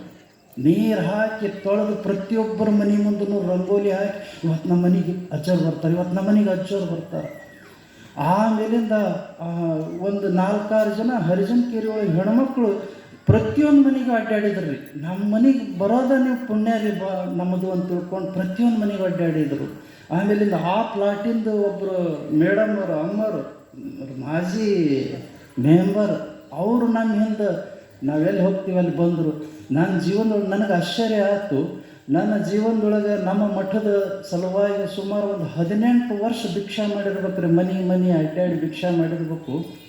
ಜಾತ್ರೆ ಸಂಬಂಧ ಬೆಳಟ್ಟಿ ಒಳಗೆ ಸುತ್ತಮುತ್ತಲ ಹಳ್ಳಿ ಒಳಗೆ ಯಾವ ಹೆಣ್ಮಗಳು ನಮ್ಮ ಹಿಂದೆ ಭಿಕ್ಷಾಕ್ಕೆ ಬಂದಿದ್ದಿಲ್ಲ. ಭಿಕ್ಷಾಕ್ಕೆ ಮೊಟ್ಟ ಮೊದಲಿಗೆ ಈ ಸನ್ಯಾಸಿಗಳ ಹಿಂದೆ ನಾವು ಕೈ ಜೋಡಿಸಿ ಭಕ್ತರು ಎದ್ದು ನಿಲ್ತೀವಿ ಅನ್ನುವಂಥ ಊರು ಏನಾರು ಸಿಕ್ಕೈತಂತಂದ್ರೆ ನೀರ್ಲಿ ಗ್ರಾಮ. ಎಲ್ಲ ಗುಡಿಗಳು ಥಳ ಅನ್ನಾಗತ್ಯಾವ. ಎಲ್ಲ ಗುಡಿಗಳ ಮ್ಯಾಲೂ ಕಳಸ ಕೂಡ್ತೈತಿ. ಎಲ್ಲ ದೇವರುಗಳಿಗೂ ಅಭಿಷೇಕ ಆಗ್ತೈತಿ. ಎಲ್ಲರಿಗೂ ನಿಮಗೆಲ್ಲರಿಗೂ ಪ್ರಸಾದದ ವ್ಯವಸ್ಥೆ ಆಗ್ತೈತಿ. ಕುಂಭೋತ್ಸವ ಆಗ್ತೈತಿ. ಅಲ್ಲಿ ಸರ್ಕಲ್ನೊಳಗನ ಪುಟ್ಟ ಹೆಜ್ಜೆ ಬಂದು ಕೂತ್ಕೊಳ್ತಾರೆ. ಎಷ್ಟು ಅದ್ಭುತ ನೋಡ್ರಿ ಪುಟ್ಟ ಹೆಜ್ಜಂದು. ನಾನು ಯಡಿಯೂರೊಳಗೆ ಪುರಾಣ ಹೇಳುವಾಗ ಅವ್ರಿಗೆ ಆರಾಮಿರಲಿಲ್ಲ ರೀ. 8 ದಿವಸ ಆಗಿತ್ತಂತ ಆರಾಮಿಲ್ಲದಂಗಾಗಿ. ಇಲ್ಲಿ ಗವಾಯಿಗಳ ಆಶ್ರಮದೊಳಗೆ ಪುಟ್ಟ ಅಜ್ಜರು ಹೇಳಿದ್ರಂತ ಹಿಡಿಕೆ ಮಠ ಬಸವರಾಜಗೆ, ಬಸವರಾಜ ಬಾಯಿಲ್ಲಿ ಅಂತ ತಿಳ್ಕೊಂಡು ಕರೆದು ಹೇಳಿದ್ರಂತೆ, ನನಗೆ ಆರಾಮ ಆಗ್ಬೇಕಂದ್ರೆ ನನಗೆ ಯಡಿಯೂರಿಗೆ ಕಳಿಸು ಅಂತ ಹೇಳಂದ್ರಂತ. ಯಡಿಯೂರಿಗೆ ಹೋದ್ನಿ ಅಂತಂದ್ರೆ ಆರಾಮಾಗಿ ಬಿಡ್ತೀನಿ ಅಂತ. ಒಂದು ಶ್ರದ್ಧೆ ಅದು, ಒಂದು ಶ್ರದ್ಧೆ. ಯಡಿಯೂರಿಗೆ ಹೋದ್ರೆ ಆರಾಮಾಗ್ತೀನಿ ಅಂತಂದ್ರಂತೆ. ಆಯ್ತು ಅಂತ ತಿಳ್ಕೊಂಡ್ರೆ ಗಾಡಿ ಕೊಟ್ಟು ಕಳಿಸಿದ್ರಿ ಅವ್ರು, ಸರ್ಕ್ಯೂಟ್ನವ್ರು ಸೇವಾದವ್ರು ಎಲ್ಲ ಕೂಡ ಬಂದರು. ನಾನು ಅಲ್ಲಿ ಪುರಾಣ ಹೇಳಕ್ಕಿದ್ದೆ ರೀ. ಪುರಾಣ ಹೇಳಕ್ಕಿದ್ದಾಗ ಅವ್ರು ಬಂದು ವಸತಿ ಮಾಡಿದರು. ಪುಟ್ಟಯ್ಯಜ್ಜರು ಬಂದಾರ ಅಂದ ತಕ್ಷಣ ಮತ್ತು ನಾವು ಆಶ್ರಮದ ವಿದ್ಯಾರ್ಥಿಗಳೆಲ್ಲ ನಾನು ಅವ್ರಿಗೆ ಭೇಟಿಯಾಗಕ್ಕೆ ಹೋದೆ. ಹಳೆಯ ದಾಸೋಹ ಮನೆಯೊಳಗೆ ಇದ್ದರು ಅವರು. ಭೇಟಿಯಾಗಕ್ಕೆ ಹೋದ ತಕ್ಷಣ ಅಪ್ಪಗಳು ಬಂದಾರ್ರಿ ಅಂತ ಹೇಳಿದರು. ಹಾಂ, ಅಪ್ಪಗಳು ಬಂದಾರ, ಬರ್ರಿ, ಯಾವಾಗ ಬಂದಿರಿ ಅಂತಂದ್ರೆ ಅವರು. ಭಾಳ ದಿವಸ ಆತ್ರಿ, ನಾನಾ ಪುರಾಣ ಹೇಳಾಕತ್ತೀನಿ. ಅಪ್ಪಗಳು ನೀವೇ ಪುರಾಣ ಹೇಳಾಕತ್ತೀರ, ಭಾಳ ಚಲೋ ಆಯ್ತು ನೋಡ್ರಿ ಅಂದ್ರೆ ಅವರು. ಎಷ್ಟು ಮಜಾ ಅಂತೇಳಿ ಅಂತಂದ್ರೆ ತಾಯಿ ಹೃದಯ ಅವ್ರದ್ದು ಮಜಾ ಅಂತಂತಂದ್ರೆ ಅವ್ರು ಹೇಳಿದ್ರು, ಅಪ್ಪಗಳು ಎಷ್ಟನೇ ವರ್ಷ ರೀ ಪುರಾಣ ಹೇಳೋದು ಅಂದರು. ನಾ 3ನೇ ವರ್ಷ ಪುರಾಣ ಹೇಳ್ತಿದ್ದೀರಿ ಅಲ್ಲಿ. 3ನೇ ವರ್ಷ ರೀ ಅಂತಂತಂದೆ. ಅವ್ರು ಹೇಳಿದರು, ದಾಸೋಹದ ಇತಿಹಾಸದೊಳಗೆ ಯಡಿಯೂರು ಸಿದ್ಧಲಿಂಗೇಶನ ಸಾನ್ನಿಧ್ಯದೊಳಗೆ 3 ಸಲ ಪುರಾಣ ನಾ ಹೇಳಿನ್ರಿ, ನಾನು ಬಿಟ್ಟರೆ ನೀವೇ ಹೇಳಕತ್ತೀರಿ ನೋಡ್ರಿ ಅಂತೇಳಂತಂದ್ರು. ಆಯ್ತು ಅಂತ ತಿಳ್ಕೊಂಡು ಅಪ್ಪಗಳು ಇಲ್ಲೇ ಇರ್ತಿರಲ್ಲ, ನಾನು ಪಾದೋದು ಕೊಡಕ್ಕೆ ಬರ್ರಿ ಅಂತಂದರು. ಪಾದೋದು ಕೊಡಕ್ಕೆ ಹೋಗ್ತಿದ್ದಾರೆ ಅವರು. 2 ಟೈಮ್ ಸ್ನಾನ, 2 ಟೈಮ್ ಪೂಜೆ. 2 ಟೈಮ್ ಸ್ನಾನ ಪೂಜೆ ಮಾಡ್ಕೊಂಡು ಬಳಿಕ ನಾನು ಸ್ನಾನ ಪೂಜೆ ಮಾಡ್ಕೊಂಡು ನಮ್ಮ ಪಾದ ತೊಳ್ಕೊಂಡು ಆ ಪಾದೋದಕವನ್ನು ಅವ್ರಿಗೆ ಕೊಡ್ತೀವಿ. ಎಷ್ಟು ಪವಿತ್ರ ಆಚರಣೆ ನೋಡ್ರಿ. ಬೇರೆ ದೇಶದೊಳಗೆಲ್ಲ ನೀರಾಗೇ ಇರ್ತೈತಿ, 1000 ವರ್ಷ ಆದರೂ ನೀರಾಗೇ ಇರ್ತೈತಿ. ಆದರೆ ನಮ್ಮ ದೇಶದೊಳಗೆ ಹಂಗಲ್ಲ. ನೀರು ಪಾದದ ಮೇಲೆ ಹಾಕಿದ್ರೆ ಪಾದೋದಕ್ಕಾಗ್ತದೆ, ದೇವ್ರ ಮೇಲೆ ಹಾಕಿದ್ರೆ ತೀರ್ಥ ಆಕೈತಿ. ಇದು ಎಲ್ಲರೂ ಯಾಕೈತೆ ಅಂತಂದ್ರೆ ಅದು ನಮ್ಮ ಪುಣ್ಯ ಭೂಮಿ ಭಾರತದೊಳಗೆ ಮಾತ್ರ ಆಗ್ತದೆ. ಪಾದೋದಕ್ಕಾಗುವಂಥದ್ದು ತೀರ್ಥ ಆಗುವಂಥದ್ದು ನಮ್ಮ ದೇಶದೊಳಗೆ ಆಗ್ತದೆ. ನನಗೊಂದು ಹೆಮ್ಮೆ, ಪುಟ್ಟಯ್ಯಜ್ಜನಂಥ ಮಹಾನ್ ತಪಸ್ವಿಗಳಿಗೆ, ಗಂಧರ್ವರಿಗೆ, ಸಾಹಿತಿಗಳಿಗೆ ನಮ್ಮ ಪಾದೋದಕ ಕೊಡುವಂಥ ಸೌಭಾಗ್ಯ ನಮಗೆ ಬಂತಲ್ಲ ಅಂತ ತಿಳ್ಕೊಂಡು ನಾನು ಅವತ್ತು ಹೆಮ್ಮೆ ಪಟ್ಟಿದ್ದೆ. ಆ ಪುಣ್ಯಾತ್ಮರು ಪಾದೋದಕ ತೊಗೊಂಡು ಬಳಕ ಮೊದಲನೇ ಸಲ ಶೆಟ್ರ ಪಾದೋದಕ ತೊಗೊಂಡು ಬಳಕ ಕೈ ಮುಗಿದು ಹೇಳಿದರು, ಅಪ್ಪಗಳು 8 ದಿವಸ ಆತ್ರಿ, ಭಾಳ ಆರಾಮಿಲ್ದಂಗೆ ಆಗಿತ್ತು, ನಿಮ್ಮ ಪಾದೋದಕ ತೊಗೊಂಡು ಬಳಕ ಜಡ್ಡ ಹೋತ್ ನೋಡ್ರಿ ಅಂತಂತಂದರು. ಎಂಥ ದಿವ್ಯ ಔಷಧ ಅಂತ ತಿಳ್ಕೊಂಡು ನಂಬುತ್ತಿದ್ದರು. ಅಂಥ ಪುಟ್ಟಯ್ಯಜ್ಜೋರನ್ನ ಇವತ್ತು ತೊಗೊಂಡ್ಬಂದು ನೀವು ನಿಮ್ಮ ಸರ್ಕಲ್ನೊಳಗೆ ನಮ್ಮ ಊರನ್ನ ಕಾವಲುಗಾರನಾಗಿ ನೀ ಇರುಪ್ಪ ಅಂತ ತಿಳ್ಕೊಂಡು ಕೊಂಡ್ರಸಾಗತ್ತಿರಲ್ಲ, ಇದಕ್ಕಿಂತಲೂ ದೊಡ್ಡ ಭಾಗ್ಯ ನಿಮ್ದೇನಿರ್ತದೆ, ಏನಿರ್ತೈತೆ ಹೇಳಿ. ಅಂಥದ್ದೊಂದು ಪವಿತ್ರವಾದಂಥ ಕೆಲಸ ನೀವೆಲ್ಲ ಮಾಡಾಕತ್ತೀರಿ. ಅದರೊಳಗೆ ಗುಯಿಲ್ಗುಂದಿಯವರು ಇವತ್ತು ಟ್ಯಾಕ್ಟ್ರಿ ತೊಗೊಂಡು ಭಜನಿ ತೊಗೊಂಡು ರೊಟ್ಟಿ ತೊಗೊಂಡು ಬಂದರ್ರಿ ಪ್ರಸಾದಕ್ಕೆ. ಎಂಥ ಒಂದು ಸನ್ಮಾನ ನೋಡಿ. ಪ್ರಸಾದವನ್ನು ಯಾರು ತಿರಸ್ಕಾರ ಮಾಡಬಾರದ್ರಿ. ತಿರಸ್ಕಾರ ಮಾಡೋದಂದ್ರಿ ಜಾಸ್ತಿ ನೀಡಿಸ್ಕೊಂಡು ಗಟ್ರಿಗೆ ಚೆಲ್ಲೋದು. ಜಾಸ್ತಿ ನೀಡಿಸ್ಕೊಂಡು ಗಟ್ರಿಗೆ ಚೆಲ್ಲೋದೇನೈತಿ, ಅದು ಪ್ರಸಾದವನ್ನು ತಿರಸ್ಕಾರ ಮಾಡ್ದಂಗೆ.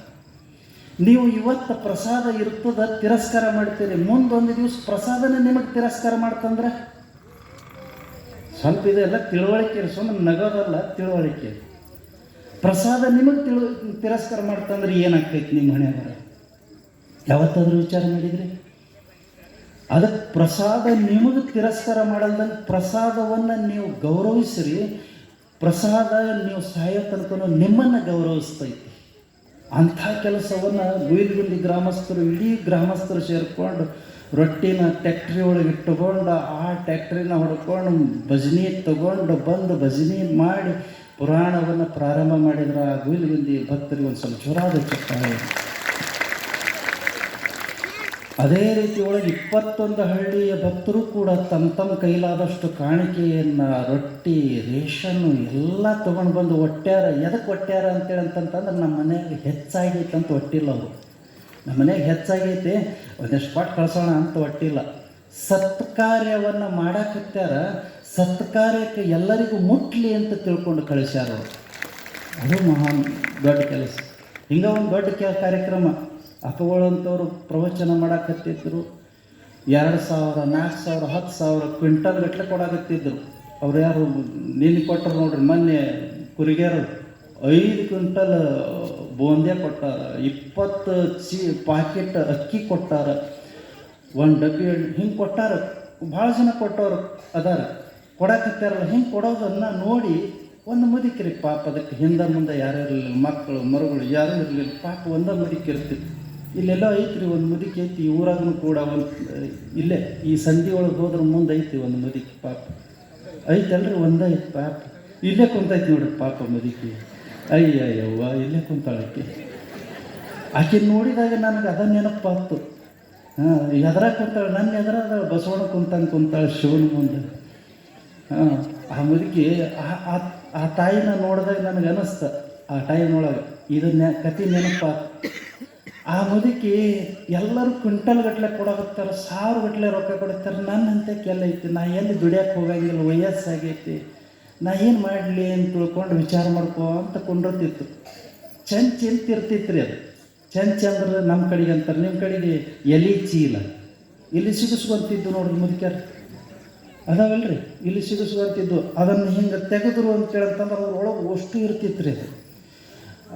ಅದರೊಳಗೆ ರೊಕ್ಕ ಇರ್ತಿತ್ತು, ಎಲೆ ಇರ್ತಿತ್ತು, ಅಡಿಕೆ ಇರ್ತಿತ್ತು, ತಂಬಾಕು ಇರ್ತಿತ್ತು, ನಸೆ ಇರ್ತಿತ್ತು, ತಿಕ್ಕೊಳ್ಳೋದು ಅದು ನಸಿ ಪುಡಿ ಇರ್ತಿತ್ತು, ಎಲ್ಲ ತನಗೆ ಬೇಕು ಎಲ್ಲ ಇಟ್ಟಿರ್ತಿದ್ರು ಅದರೊಳಗೆ. ಹಂಗೆ ಆ ಮುದುಕಿ ಚಂಚಿ ಒಳಗೆ ತೆಗೆದು ಆ ಚೀಲದೊಳಗೆ ಕೈ ಹಾಕ್ತಿತ್ತು, ಒಂದು ಚಾರಾಣಿ ಸಿಗ್ತಿತ್ತು. ಚಾರಾಣಿ ಅಂದರೆ 25 ಪೈಸೆ, 25 ಪೈಸೆ ಇರ್ತಿತ್ತು. 25 ಪೈಸೆ ಒಯ್ದು ಅಪ್ಪಗಳ ಕೈಯಾಗ ಕೊಡಬೇಕು ಅಂತ ಮುದುಕಿ ಅಂತಿತ್ತು. ಎಲ್ಲರೂ ಕ್ವಿಂಟಲ್ ಗಟ್ಟಲೆ ಕೊಂಟಾರ, 1000 ಗಟ್ಟಲೆ ರೊಕ್ಕ ಕೊಟ್ಟಾರ. ನಂದು 25 ಪೈಸೆ ಮೈಕ್ನೊಳಗೆ ಹೇಳಿದ್ರೆ ನನ್ನ ಮರ್ಯಾದೆ ಉಳಿತೈತೆ ಅಂತ ಮತ್ತೆ ಹೊಳೆ ಇಟ್ಕೊಂತಿತ್ತು ಆ ಮುದುಕಿ. ನನ್ನ ಮರ್ಯಾದೆ ಉಳಿಯಂಗಿಲ್ಲ, ನಾನು ಕೊಡಬೇಕಂತ ಮನಸ್ಸೈತಿ, ಹೊಡ್ಯಾಕೆ ನನ್ನ ತೆಕ್ಕಿಲ್ಲ, ಏನು ಮಾಡಲಿ ಅಂತ ಚಿಂತೆ ಮಾಡ್ತಿತ್ತು ಮುದುಕಿ. ಆದ್ರೆ ಒಂದು ದಿವ್ಸ ತಡ್ಕೊಳಕ್ಕಾಗಲಿಲ್ಲ, ಹಿಂಗೆ ಜನ ಸಿಕ್ಕಾಪಟ್ಟಿ ಸೇರೈತಿ. ಆ ಅಪ್ಪಗಳು ಅಂತ್ಯಕ್ಕೆ ಬಂತು, ಯಪ್ಪ ನಾನು ಅಂತ್ಯಕ್ಕೆ 25 ಪೈಸೆ ಐತಿ, ಕಮಿಟಿಯವ್ರ ಕೈ ಕೊಡು, ನನ್ನ ಹೆಸರು ಹೇಳಬೇಡ ಅಂತದು ಮುದುಕಿ. ಆವಾಗ ಅಪ್ಪಗಳು ಹೇಳಿದರು ಒಂದು ಚಲೋ ಮಾತು, ಯಮ್ಮ ಅದಕ್ಕೆ ಯಾಕೆ ಚಿಂತೆ ಮಾಡ್ತಿ, ದಾನ ಅಂದ್ರೆ ದಾನ, ನಿನ್ನ ಯೋಗ್ಯತೆ ಇಟ್ಟಷ್ಟು ಕೊಡಬೇಕು. ಶ್ರೀಮಂತ ಒಬ್ಬ ದೊಡ್ಡ ಸಾಹುಕಾರ 100 ರೂಪಾಯಿ ಕೊಟ್ಟಾನಂತಂದ್ರೆ ಅವನು ಯೋಗ್ಯತೆನೇ ಅಷ್ಟೈತೆ, ಅದಕ್ಕೆ 100 ರೂಪಾಯಿ ಕೊಟ್ಟಾನ. ಯೋಗ್ಯತೆ ಇದ್ದಷ್ಟು ಕೊಡಬೇಕಲ್ಲ. 100 ರೂಪಾಯಿ ಕೊಡ್ತಾನಂತಂದ್ರೆ ಯೋಗ್ಯತೆ ಇದ್ದಷ್ಟು ಕೊಡ್ತಾನೆ. ಬಡವ 25 ಪೈಸೆ ಕೊಡ್ತಾನಂದ್ರೆ ಅವನು ಯೋಗ್ಯತೆ ಇದ್ದಷ್ಟು ಕೊಡ್ತಾನೆ, ಹೌದಲ್ಲ?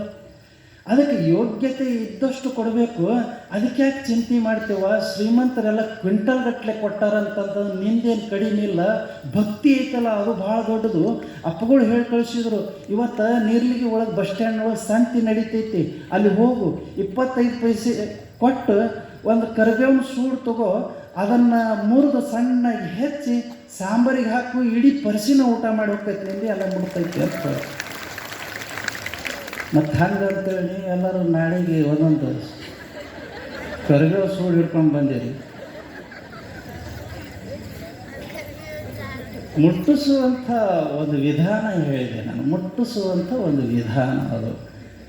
ಹಂಗೆ ನಮ್ಮ ಭಕ್ತಿ ಹೆಂಗಿರ್ತೈತಿ ಹಂಗೆ ಭಗವಂತ ಬಾಗಿಲು ತೆರೆದಿಟ್ಟಿರ್ತಾನ, ಅದ್ರ ಪ್ರಕಾರ ನಡೀತಾ ಇರ್ತೈತಿ. ಅಂಥವ್ರು ಎಷ್ಟೋ ಜನ ಅದಾರ ಊರೊಳಗೆ, ಅವರೆಲ್ಲರೂ ಮಾಡಕತ್ಯಾರ, ನಡೆದೈತಿ, ಭಾಳ ಚಲೋ ಮುಂದೆ ಹೊಂಟೈತಿ. ಇನ್ನು 2 ದಿವಸ ಆದ್ರೆ ಎಲ್ಲ ಸಮಾಪ್ತಿಗೊಳ್ತದೆ. ಹೆಂಗೆ ಮಾಡಿದ್ವಿ ಹೆಂಗೆ ಬಿಟ್ಟಿವಿ ಅನ್ನುವಂಗೆ ಆಗ್ತದೆ. ಆಮೇಲಿಂದ ಸೋಮವಾರ ಬಂತು ಅಂತೇಳಂತಂದ್ರೆ ನೀರಿಗೆ ಭಕ್ತರಿಗೆಲ್ಲ ಹಳಾಳಿ ಆಕೈತಿ. ಅಯ್ಯ ಇಷ್ಟೊತ್ತಾತಂದ್ರೆ ನಾವೆಲ್ಲ ರೆಡಿ ಹಾಕಿದ್ವಿ, ಹಿಂಗೆ ಹೋಗ್ತಿದ್ವಿ, ಹಿಂಗೆ ಕುಂಡಿರ್ತಿದ್ವಿ, ಆ ಚಳಿ ಯಾವುದು, ಮಳೆ ಯಾವುದು, ಬೆಳೆ ಯಾವುದು ಗೊತ್ತಾಗ್ತಿದ್ದಿಲ್ಲ. ಅಲ್ಲಿ ಹೋಗಿ ಕುಂಡ್ರ ಮಟ್ಟ ಅಷ್ಟು ಚಳಿ ಇರ್ತಿತ್ತು. ಕುಂತೀವಿ ಅಂತಂತಂದ್ರೆ ಯಾವ ಚಳಿ ಗೊತ್ತಾಗ್ತಿದ್ದಿಲ್ಲ. ಎಂಥ ಚಂದ ಕಾರ್ಯಕ್ರಮ ನಡೀತಿತ್ತು. ಆ ಕಾರ್ಯಕ್ರಮ ಮುಗಿದ ತಕ್ಷಣ ಪ್ರಸಾದ ಮುಗಿದ ತಕ್ಷಣ ಮನೆಗೆ ಬಂದೀವಿ ಅಂತ ಅನ್ನೋದ್ರೊಳಗನ್ನ ನಿದ್ದೆ ಭಾಳ ಆನಂದ, ಮನಸ್ಸಿಗೆ ನೆಮ್ಮದಿ ಇತ್ತು ನೋಡಿ. ಅವ್ವ ಇದು ಮುಗೀತಲ್ಲ, ಇನ್ನು ಚಾಲು ಆಕೈತಿ, ಗಂಡ ಹೆಂಡತಿ ಜಾಗ ಇದು ಬರ್ತೈತಿ. ಈಗ 21 ದಿವಸ ಆಗಿತ್ತು. ನಮ್ಮೂರಾಗ ಯಾವ ಕುಡ್ದಿದ್ದಿಲ್ಲ, ತಿಂದಿದ್ದಿಲ್ಲ, ಏನು ಬ್ಯಾಟಿ ಮಾಡಿದ್ದಿಲ್ಲ, ಏನೂ ಮಾಡಿದ್ದಿಲ್ಲ, ಎಲ್ಲ ಚೊಕ್ಕಿತ್ತು. ಇನ್ನು ಚಾಲು ಆಕೈತಿ ನೋಡಿ. 1 kg ತೊಗೊಂಬಂದಿನಿ, ಚಂದಾಗಿ ಮಾಡಂತೈತೆ ಅದು.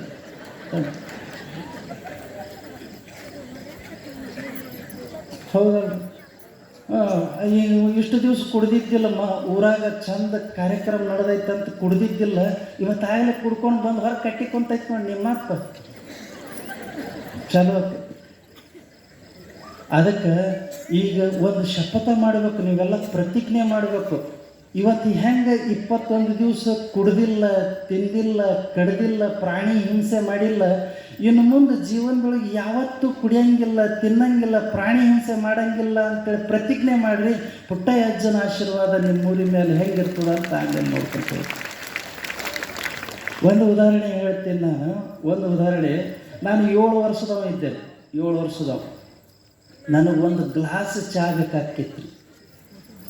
ನಮ್ಮ ತಾಯಿ ನನ್ನ ಕಣ್ಣೆದ್ರನ್ನ ಒಂದಿಷ್ಟು ಚಹಾ ಹಾಕಿ ಪೂರ್ತಿ ನೀರು ಹಾಕಿ ಸಾಕಂತ ಕೇಳ್ತಿದ್ದೆ. ಸಾಕಂತಿದ್ದೆ ನಾನು. ಎಷ್ಟು ಹುಷಾರಿರ್ಬೇಕು, ನಾನು ಎಷ್ಟು ಶಾಣೆ ಇರ್ಬೇಕು. ಒಂದು ದಿವಸ ನಮ್ಮ ತಾಯಿಗೆ ಏನು ಸಿಟ್ಟು ಬಂದಿತ್ತೋ ಗೊತ್ತಿಲ್ಲ. ಒಲಿ ನಾನು ಸ್ನಾನ ಮಾಡಿ ದೇವ್ರ ಪೂಜೆ ನನಗೆ ಇತ್ತು ರೀ. ದೇವ್ರ ಪೂಜೆ ನನಗೆ ಇತ್ತು. ದೇವ್ರ ಪೂಜೆ ಮುಗಿಸಿ ಒಲಿ ಅಂತ ಬಂದು ಯವ್ವ ಚಹಾ ಅಂತಂದೆ. ಚಹಾ ಬೇಕಾ? ಆಕೆ ಯಾವ ಮೂಡ್ನೊಳಗಿದ್ದೊಳಗೆ ಗೊತ್ತಿಲ್ಲ. ಚಹಾ ಬೇಕಾ? ಬಾ ಅಂತ ತಿಳ್ಕೊಂಡು ಉರಿಯಕ್ಕೆ ಕೊಳ್ಳಿ ತೊಗೊಂಡು ತೋರಿಸಿದ್ರು ನನಗೆ. ಬಾ. ಅವತ್ತು ಚಹಾ ಕುಡಿಯೋದು, ಕಾಫಿ ಕುಡಿಯೋದು ಬಿಟ್ಟವ ಈಗ 41 ವರ್ಷ ಆತ್ರಿ. ಚಹಾ ಕಾಫಿ ಇವತ್ತಿಗೂ ಕುಡಿದಿಲ್ಲ. ಇತ್ತಿತ್ತಲಾಗಿ ಆರಾಮಿಲ್ದಾಗ ನಮ್ಮ ಬೆಳಟ್ಟಿ ಭಕ್ತರು ಬಂದಾಗ ಹೇಳ್ತಾರೆ, ಚಹಾ ಕುಡೀರಿ ಅಜ್ಜಾರ, ಆರಾಮಿಲ್ಲ ನಿಮ್ಗೆ ಅಂತಾರೆ. ನಾನು ಹೇಳ್ತೀನಿ, ನಮ್ಮ ತಾಯಿಯ ನೆನಪಿಗೋಸ್ಕರ ನಾನು ಸಾಯೋ ತನಕ ಚಹಾ ಕಾಫಿ ಕುಡಿಯೋಂಗಿಲ್ಲ. ಆಕಿನ ನೆನಪು ಹಂಗೆ ಇರಬೇಕು ಅಂತ ತಿಳ್ಕೊಂಡು ಹೇಳಿದ್ದೇನೆ. ಹಿಂಗೊಂದು ಪ್ರತಿಜ್ಞೆ ನಿಮ್ಲೇನು ಮಾಡೋಕ್ಕಾಗಂಗಿಲ್ಲ. ಚಹಾ ಕುಡಿಯೋಂಗಿಲ್ಲ, ಕಾಫಿ ಕುಡಿಯೋಂಗಿಲ್ಲ ಅಂತ ತಿಳ್ಕೊಂಡು ಪ್ರತಿಜ್ಞೆ ಮಾಡಿರಿ. ನೀವು ಹೆಣ್ಮಕ್ಳೆಲ್ಲ, ಅವ್ರ ಗಂಡ್ಮಕ್ಳೆಲ್ಲ ನಾನು ಗುಟ್ಕಾ ತಿನ್ನಂಗಿಲ್ಲ, ಸೆರೆ ಕುಡಿಯೋಂಗಿಲ್ಲ, ಈ ಮಾಂಸ ತಿನ್ನಂಗಿಲ್ಲ, ಪ್ರಾಣಿ ವಧೆ ಮಾಡೋಂಗಿಲ್ಲ ಅಂತೇಳಿ ಇಷ್ಟು ಪ್ರತಿಜ್ಞೆ ಮಾಡಿಬಿಟ್ರೆ ನೀರ್ಲಿಗೆ ಗ್ರಾಮ ಪವಿತ್ರವಾದಂಥ ಭಗವಂತ ಬಂದು ವಾಸ ಮಾಡುವಂಥ ಸುಕ್ಷೇತ್ರ ಆಗಿ ಹೋಗ್ಬಿಟ್ಟು. ಯಾಕೆ ಮಾಡಬಾರ್ದು? ಇಷ್ಟೊಂದು ಗಟ್ಟಿ ಮನಸ್ಸು ಯಾಕೆ ಮಾಡಬಾರ್ದು? ಮಾಡಬೇಕಲ್ಲ, ಮಾಡಿದರೆ ನಿಮ್ಮ ಜೀವನಕ್ಕೆ ಒಳ್ಳೆಯದು ಅನ್ನುವಂಥ ಸಂದೇಶದೊಂದಿಗೆ ಪುಣ್ಯಾತ್ಮರು ಭಾಳ ಒಳ್ಳೆಯ ಕೆಲಸ. ಇನ್ನೂ ಒಂದಿಷ್ಟು ಲಿಸ್ಟ್ಗಳು ಭಾಳ ಹೇಳೋದವ. ನನ್ನ ಕೈಯಾಕೆ ಮೈಕ್ ಸಿಕ್ತಂದ್ರೆ ನಾನು ಭಾಳ ಸಲ ಹೇಳಿದ್ದೀನಿ. ಅದಕ್ಕೋಸ್ಕರವಾಗಿ ಆ ಎಲ್ಲ ಲಿಸ್ಟ್ ಓದೋದವ, ಒಂದಿಷ್ಟು ಸೇವಾರ್ಥಿಗಳಿಗೆ ಸನ್ಮಾನ ಮಾಡೋದವ, ಮತ್ತು ಇನ್ನೇನೋ ಕೆಲಸ, ರಾತ್ರಿ ಬೆಳತನ ಕೆಲಸ ಅದಾವ. ಆ ಎಲ್ಲ ಕೆಲಸಗಳನ್ನು ಅವರೆಲ್ಲ ಮಾಡಬೇಕಾಗಿತ್ತು. ಅದ್ರ ಸಲುವಾಗಿ ಬಂದಿರತಕ್ಕಂಥ ಎಲ್ಲ ಸದ್ಭಕ್ತರಿಗೆ ಒಂದು ಸಲ ಜೋರಾದ ಚಪ್ಪಾಳೆ ಇರಲಿ. ನಿಮ್ಮೆಲ್ಲರಿಗೂ ಶುಭಾಶಯವನ್ನು ತಿಳಿಸ್ತಾನೆ. ನಮ್ಮೆಲ್ಲ ಮಾತುಗಳು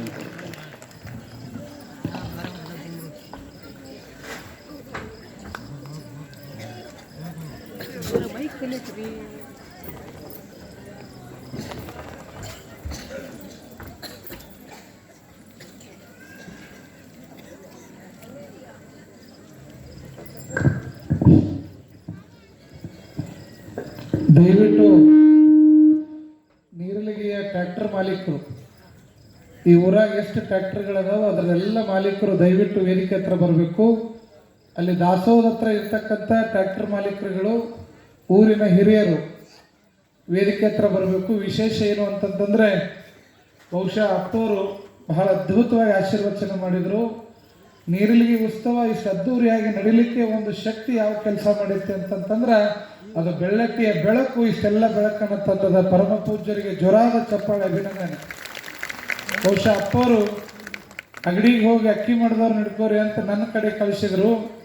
ನಾನು ಅಪ್ಪವ್ರು ಅಪ್ಪಣೆ ಮಾಡ್ರಂತ ನಾನು ಬಂದೆ. ಇಷ್ಟೆಲ್ಲ ಒಂದು ವೈಭವವನ್ನು ನೋಡುವಂಥ ಶಕ್ತಿ ಅದಕ್ಕೆಲ್ಲ ಕೊಟ್ಟವರು ಬೆಳ್ಳಟ್ಟಿಯ ಪರಮ ಪೂಜ್ಯರು.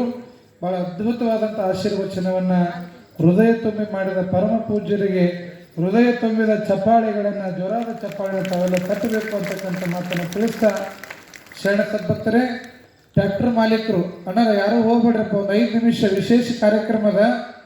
ದಯವಿಟ್ಟು ನಾಳೆ 12ನೇ ತಾರೀಕು ಪುಟ್ಟಯ್ಯನವರ ಭಾವಚಿತ್ರ ಮತ್ತು ದೇವಸ್ಥಾನಗಳ ಮೇಲೆ ಇಡ್ತಕ್ಕಂಥ ಕಳಶಗಳನ್ನು ಮೆರವಣಿಗೆ ಮಾಡ್ತಕ್ಕಂಥ ಒಂದು ವ್ಯವಸ್ಥೆ. ಹೀಗಾಗಿ ಆ ಒಂದು ಕಳಶಗಳು ಮತ್ತು ಪುಟ್ಟಯ್ಯನ ಭಾವಚಿತ್ರವನ್ನು ಯಾವ ಟ್ರ್ಯಾಕ್ಟರ್ನೊಳಗಿಟ್ಟು ಮಾಡಬೇಕು ಅನ್ನುವಂಥದ್ದೊಂದು ಬಂದಾಗ ಭಾಳ ಮಂದಿ ನಮ್ಮದು ಅಂದರು. ಹೀಗಾಗಿ ಕಮಿಟಿಯವರೆಲ್ಲ ತೀರ್ಮಾನ ಮಾಡಿ, ಇಲ್ಲರ ಜರ ಅವ್ರು 100 ರೂಪಾಯಿ ಕೊಡಲಿ, 100 ರೂಪಾಯಿ ಕೊಡಲಿ, ಯಾರು ಅವ್ರವ್ರ ಭಕ್ತಿ ಶಕ್ತಿ ಅದ ಲಿಲಾವ್ ಮಾಡೋಣ್ರಿ. ಅದನ್ನು ಯಾರು ಟ್ರ್ಯಾಕ್ಟರ್ ಸೇವಾಕ ದುಡ್ಡನ್ನು ಹೆಚ್ಚು ದೇಣಿಗೆಯನ್ನು ಕೊಡ್ತಾರ ಅವರಿಗೆ ಅದರ ಒಂದು ಸೌಭಾಗ್ಯವನ್ನು ಕರುಣಿಸೋಣ ಅಂತಕ್ಕಂಥ ಮಾತನ್ನು ಕಮಿಟಿಯವರು ಹೇಳಿದ್ದಾರೆ. ಹೀಗಾಗಿ ತದನಂತರದಲ್ಲಿ ಆ ಟ್ರ್ಯಾಕ್ಟರಿನ ಲೀಲಾವನ್ನು ನಮ್ಮ ನಿರೂಪಕರು ಮಾಡ್ತಾರ. ವಿಶೇಷವಾಗಿ ಬಡಲಿಂಗನವರ್ ಅವರು ಪರಿವಾರದವರು ಜಗದ್ಗುರು ಫಕೀರ ಸಿದ್ದರಾಮೇಶ್ವರ ಮಹಾಸ್ವಾಮಿಗಳಿಗೆ ಹಾಗೂ ಗದಗಿನ ಕಲ್ಲಯಜ್ಜನವರಿಗೆ ತುಲಾಭಾರದ ಸೇವೆಯನ್ನು ಮಾಡ್ತಾ ಇದ್ದಾರೆ. ಜೋರಾದ ಚಪ್ಪಾಳೆ ಆ ಬಡಲಿಂಗನವರ ಪರಿವಾರದವರಿಗೆ ತುಂಬ ಹೃದಯದ ಅಭಿನಂದನೆಗಳು. ಜೊತೆಗೆ ನಾಳೆ ನಡೀತಕ್ಕಂಥ ದಾಸೋಹಕ್ಕೆ ಆ ಬಡಲಿಂಗನವರ ಪರಿವಾರದವರು 1 ಕ್ವಿಂಟಲ್ ಬುಂದೆಯನ್ನು ಸೇವೆ ಮಾಡ್ತಾ ಇದ್ದಾರೆ. ಜೋರಾದ ಚಪ್ಪಾಳೆ ಆ ಕುಟುಂಬದವರಿಗೆ ಒಳ್ಳೆಯದಾಗಲಿ ಅಂತಕ್ಕಂಥ ಮಾತನ್ನು ತಿಳಿಸ್ತಾ, ಪರಮ ಪೂಜ್ಯರ ಆಶೀರ್ವಚನ ಆದಮೇಲೆ ಮಾತಾಡೋದು ಸರಿಯಲ್ಲ, ಆದರೆ ಕೆಲವು ವಿಚಾರಗಳನ್ನು ಹೇಳಲೇಬೇಕಾಗಿರೋದ್ರಿಂದ ಅನ್ಯಥಾ ಭಾವಿಸಬಾರ್ದು ಅನ್ನುವಂಥ ಮಾತನ್ನು ತಿಳಿಸ್ತಾ, ನಾಳೆ ಟ್ಯಾಕ್ಟ್ರಿಗೆ ಯಾರ ಒಂದು ಟ್ಯಾಕ್ಟರ್ ಸೇವೆ ನಡಿಬೇಕು ಅನ್ನುವಂಥದ್ದನ್ನು ನಮ್ಮ ಗುರುಗಳು ಅದನ್ನು ನಡೆಸಿಕೊಡ್ತಾರೆ ಕಾರ್ಯಕ್ರಮವನ್ನು. ಹೀಗಾಗಿ ಆ ಟ್ಯಾಕ್ಟರ್ ಸೇವಾರ್ಥಿಗಳ ಹೆಸರುಗಳನ್ನು ಇಲ್ಲಿ ಅನೌನ್ಸ್ ಮಾಡಲಾಗ್ತದೆ. ಈಗ ಮುಂದಿನ ಕಾರ್ಯಕ್ರಮವನ್ನು ನಮ್ಮ ಗುರುಗಳು ನಡೆಸಿಕೊಡ್ಬೇಕು. ಹಾಗೆ ನಾಳೆ ರವಿವಾರ ರಕ್ತದಾನ ಶಿಬಿರ ಕೂಡ ಇರುತ್ತೆ. ರಕ್ತದಾನವನ್ನು ಮಾಡ್ತಕ್ಕಂಥವ್ರು ಇಚ್ಛೆ ಇದ್ದರೆ ತಾವು ಕೂಡ ಆ ರಕ್ತದಾನ ಶಿಬಿರದಲ್ಲಿ ಭಾಗವಹಿಸಬೇಕಾಗಿ ತಮ್ಮಲ್ಲಿ ಕಳಕಳಿ ಪ್ರಾರ್ಥನೆ. ಅನ್ನದಾನದಷ್ಟೇ ಶ್ರೇಷ್ಠವಾಗಿರ್ತಕ್ಕಂತಹ ದಾನ ರಕ್ತದಾನ. ದಯಮಾಡಿ ಆ ಒಂದು ರಕ್ತದಾನ ಶಿಬಿರ ಈ ಒಂದು ನೀರ್ಲಿಗೆ ಉತ್ಸವಕ್ಕೆ ಮತ್ತಷ್ಟು ಅರ್ಥಪೂರ್ಣತೆಯನ್ನು ತಂದುಕೊಡುತ್ತೆ ಅನ್ನೋ ನಿಮಿತ್ತವಾಗಿ ಆಯೋಜಕರು ಆ ಒಂದು ರಕ್ತದಾನ ಶಿಬಿರವನ್ನು ಹಮ್ಮಿಕೊಂಡಿದ್ದಾರೆ. ಒಂದು ಹನಿ ರಕ್ತ ಒಂದು ಹನಿ ರಕ್ತ ಒಂದು ಜೀವವನ್ನು ಉಳಿಸುತ್ತೆ. ಆ ನಿಟ್ಟಿನಲ್ಲಿ ಯಾರಾದರೂ ರಕ್ತವನ್ನು ದಾನವನ್ನಾಗಿ ನೀಡುವಂಥರಿದ್ದರೆ ಭಾನುವಾರ ದಿನ ಆ ಒಂದು ಕಾರ್ಯಕ್ರಮದಲ್ಲಿ ಭಾಗವಹಿಸಿ. ವಿಶೇಷವಾಗಿ ರಕ್ತದಾನ ಶಿಬಿರಕ್ಕೆ ನೋಡ್ರಿ, ರಕ್ತ 21 ದಿನ ಉಂಡು ಭಾಳ ಆಗಿರ್ತದೆ. ಒಂದಿಟ್ಟು ಬಡವರಿಗೆ ಕೊಡೋಣಂತೆ. ಏನಪ್ಪ ಅಜ್ಜರು ಎಲ್ಲನೂ ಇಸ್ಕೊಂಡ್ರು ಮತ್ತು ರಕ್ತನ ಇಸ್ಕೊಳಕತ್ತಾರ ಅನ್ನಕ್ಕೆ ಹೋಗ್ಬೇಡ್ರಿ. ಅದು ರಕ್ತ ಫ್ರೆಶ್ ಆಗ್ಬೇಕ್ರಿ. ಮತ್ತು ರಕ್ತ ಕೊಟ್ಟರೆ ನಂದು ಕಡಿಮೆ ಆಗ್ತೈತೆ ಅನ್ನಕ್ಕೆ ಹೋಗ್ಬೇಡ್ರಿ. ಒಂದು ಜೀವವನ್ನು ಉಳಿಸ್ತಕ್ಕಂಥ ಶಕ್ತಿ ಇರೋದು ರಕ್ತಕ್ಕೆ. ಹೀಗಾಗಿ ರಕ್ತ ಕೊಡೋದ್ರಿಂದ ಆರೋಗ್ಯನೂ ಕೂಡ ಬಹಳ ಸುಧಾರಣೆ ಆಗಿರ್ತದೆ. ಹೀಗಾಗಿ ಎಲ್ಲರೂ ರಕ್ತದಾನವನ್ನು ಮಾಡಿರಿ, ಒಂದು ಜೀವವನ್ನು ಉಳಿಸ್ರಿ ಅನ್ನುವಂಥ ಮಾತನ್ನು ತಿಳಿಸ್ತಾ, ವಿಶೇಷವಾಗಿ ನಮ್ಮ ಕಮಿಟಿಯವರು ಹೇಳ್ತಾ ಇದ್ದಾರೆ, ಪುಟ್ಟಯ್ಯಜ್ಜನ ಮೂರ್ತಿ ಮತ್ತು ಗೋಪುರಕ್ಕೆ ಕಳಸ್ರಿ. ನೋಡ್ರಿ, ಏನು ಗುಡಿ ಕಟ್ಟಿದ್ರು ಮ್ಯಾಲ ಕಳಸಿಲ್ಲ ಅಂತಂದ್ರೆ ಗುಡಿ ದೇವಸ್ಥಾನ ಪೂರ್ಣ ಆಗೋದಿಲ್ಲ. ಹೀಗಾಗಿ ನೀರಲಿಗೆ ಒಳಗಿರ್ತಕ್ಕಂಥ ಎಲ್ಲ ದೇವಸ್ಥಾನದ ಕಳಸ ಏನು ಗೋಪುರಗಳ ಕಳಸಗಳಿದಾವಲ್ಲ, ಅವುಗಳು ಯಾರ ಟ್ರ್ಯಾಕ್ಟರ್ನಾಗಿಂದ ಮೆರವಣಿಗೆಯಾಗಿ ದೇವಸ್ಥಾನಕ್ಕೆ ಹೋಗ್ತಾವೋ ಅದು ದೊಡ್ಡ ಪುಣ್ಯ. ಬಹುಶಃ ಇಲ್ಲಿ ಚಿತ್ರದುರ್ಗದೊಳಗೆ ಮಹಾಗಣಪತಿ ಅಂತಕ್ಕಂಥ ಹಿಂದೂ ಮಹಾಗಣಪತಿದೊಂದು ಕಾರ್ಯಕ್ರಮ ನಡೀತದೆ ಪ್ರತಿ ವರ್ಷ ಗಣೇಶ ಚತುರ್ಥಿಗೆ. ಅಲ್ಲೊಂದು ನಿಶಾನಿ ಅಂತಕ್ಕಂಥದ್ದು, ಗಣಪತಿ ನಿಶಾನಿ ಅಂತ ಒಂದು ಧ್ವಜ ಪ್ರತಿ ವರ್ಷ ಎಷ್ಟು ಲೀಲಾವಾಗ್ತೈತೆ ಅಂತಂದ್ರೆ, ಹೋದ ವರ್ಷ 47 ಲಕ್ಷ ರೂಪಾಯಿಗೆ ಲೀಲಾವಾಗೈತೆ. ಅದು ಒಂದು ಊರವ್ರು ಬಂದು ತೊಗೊಂಡೋಗ್ಯಾರ.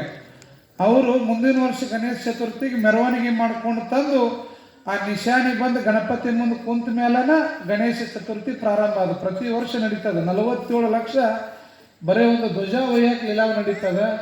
ಒಂದೊಂದು ದೇವ್ರ ಮುಂದಿಟ್ಟು ಕಾಯಿ ಲಕ್ಷ ಗಂಟೆ ಲೀಲಾವಾಗ್ತಾವು. ಹಂಗೆ ಇತಿಹಾಸವನ್ನು ನಿರ್ಮಾಣ ಮಾಡ್ತಕ್ಕಂಥ ನೀರ್ಲಿಗೆ ಉತ್ಸವದ ಕಳಸ ಅದು ನಮ್ಮನೆ ಟ್ರ್ಯಾಕ್ಟರ್ನಾಗ ಹೋತು ಅನ್ನುವಂಥ ದೊಡ್ಡ ಪುಣ್ಯ ಅವರ ವಂಶಕ್ಕೆ ಶಾಶ್ವತವಾಗಿ ಉಳಿತಕ್ಕಂಥದ್ದು. ಟ್ರ್ಯಾಕ್ಟರ್ನಾಗ ಏನು ರಾಶಿ ತಂದೀವಿ ಏನು ಬಿಟ್ಟಿವಿ ಗೊತ್ತಿಲ್ಲ, ಆದರೆ ಕಲ್ಮೆ ಸಜ್ಜಂದು ಗುಡಿಗೆ ಕಳಸಾರೋಹಣದ ಕಳಸಗಳು ನನ್ನ ಗಾಡಿಯಾಗ ಬಂದವ ಅನ್ನುವಂಥ ಹೆಮ್ಮೆ ಮತ್ತು ವಿಡಿಯೋಗ್ರಾಫಿ ಡ್ರೋನ್ ಕ್ಯಾಮ್ರಾದೊಳಗೆ ಅವರ ಗಾಡಿ, ಆ ಗಾಡಿ ಮಾಲಕರ ಯಾವತ್ತೂ ಶಾಶ್ವತವಾಗಿ ಉಳಿತಕ್ಕಂಥದ್ದು. ಹೀಗಾಗಿ ಎಲ್ಲರೂ ಬಂದು ಆ ಗಾಡಿಗೆ ನಮಸ್ಕಾರ ಮಾಡ್ತಾರೆ. ಹೀಗಾಗಿ ಗಾಡಿಯೂ ಕೂಡ ಬಹಳ ಪವಿತ್ರ ಆಗ್ತಕ್ಕಂಥದ್ದು. ಹೀಗಾಗಿ ಕಮಿಟಿಯವರು ಹೇಳಿದರು, 21 ಹಳ್ಳಿ ಮಂದಿನೂ ಗ್ರಂಥ ಪೂಜೆ ಮಾಡಿರೋದ್ರಿಂದ ಆ ಕಳಸ ಹೊರುವಂಥ ಪುಣ್ಯ 21 ಹಳ್ಳಿಗೂ ಅದ. ಹೀಗಾಗಿ 21 ಹಳ್ಳಿಯವ್ರಿಗೂ ಯಾರು ಬೇಕಾದರೂ ಈ ಭಕ್ತಿ ಲೀಲಾವನೊಳಗೆ ಸೇರ್ಕೊಳ್ಬೋದು. ಹೀಗಾಗಿ ನೀರ್ಲಿಗಿ ಉತ್ಸವ ಸಮಿತಿಯ ಭಕ್ತಿಯ ಬೇಡಿಕೆ ಟ್ರ್ಯಾಕ್ಟರ್ ಸೇವೆ ಮಾಡ್ತಕ್ಕಂಥದ್ದು, ಯಾರು ಟ್ರ್ಯಾಕ್ಟರ್ನಾಗ ಕಳಸ ಇಡಬೇಕನ್ನುವಂಥದ್ದು ಇದ್ರ ಮೇಲೆ ತೀರ್ಮಾನ ಆಗ್ತದೆ. ಹೀಗಾಗಿ ನೀರ್ಲಿಗಿ ಉತ್ಸವ ಸಮಿತಿಯ ಭಕ್ತಿಯ ಬೇಡಿಕೆ 1,11,111 ರೂಪಾಯಿ ಒಂದು ಸವಾಲದ. ನಿಮ್ಮ ಭಕ್ತಿ, ನಿಮ್ಮ ಶಕ್ತಿ ನೀವೇನೈತೆ ಅದನ್ನು ಅನೌನ್ಸ್ ಮಾಡ್ಬೋದು. ಅದನ್ನು ನಮ್ಮ ಗುರುಗಳು ಮುಂದೆ ನಡೆಸ್ತಾರೆ. 5,001 ಚನ್ವೀರಯ್ಯ ವೇದಮೂರ್ತಿ ಚನ್ವೀರಯ್ಯ ಹಿರೇಮಠ ನೀರ್ಲಿಗಿ ಗ್ರಾಮ 5,001. 11,001 ದೇವರೆಡ್ಡಿ ರೆಡ್ಡಿ ಮೊರೋಳ ಗ್ರಾಮ, ಮರೋಳ ದೇವರೆಡ್ಡಿ ರೆಡ್ಡಿ. ನೋಡ್ರಿ, ಮರೋಳದವರು ನಮ್ಮ ಗಾಡಿಯಾಗ ಬರಲಿ ಅಂತ ಬಂದಾರೆ. ಜೋರಾದ ಚಪ್ಪಾಳೆ 11,111.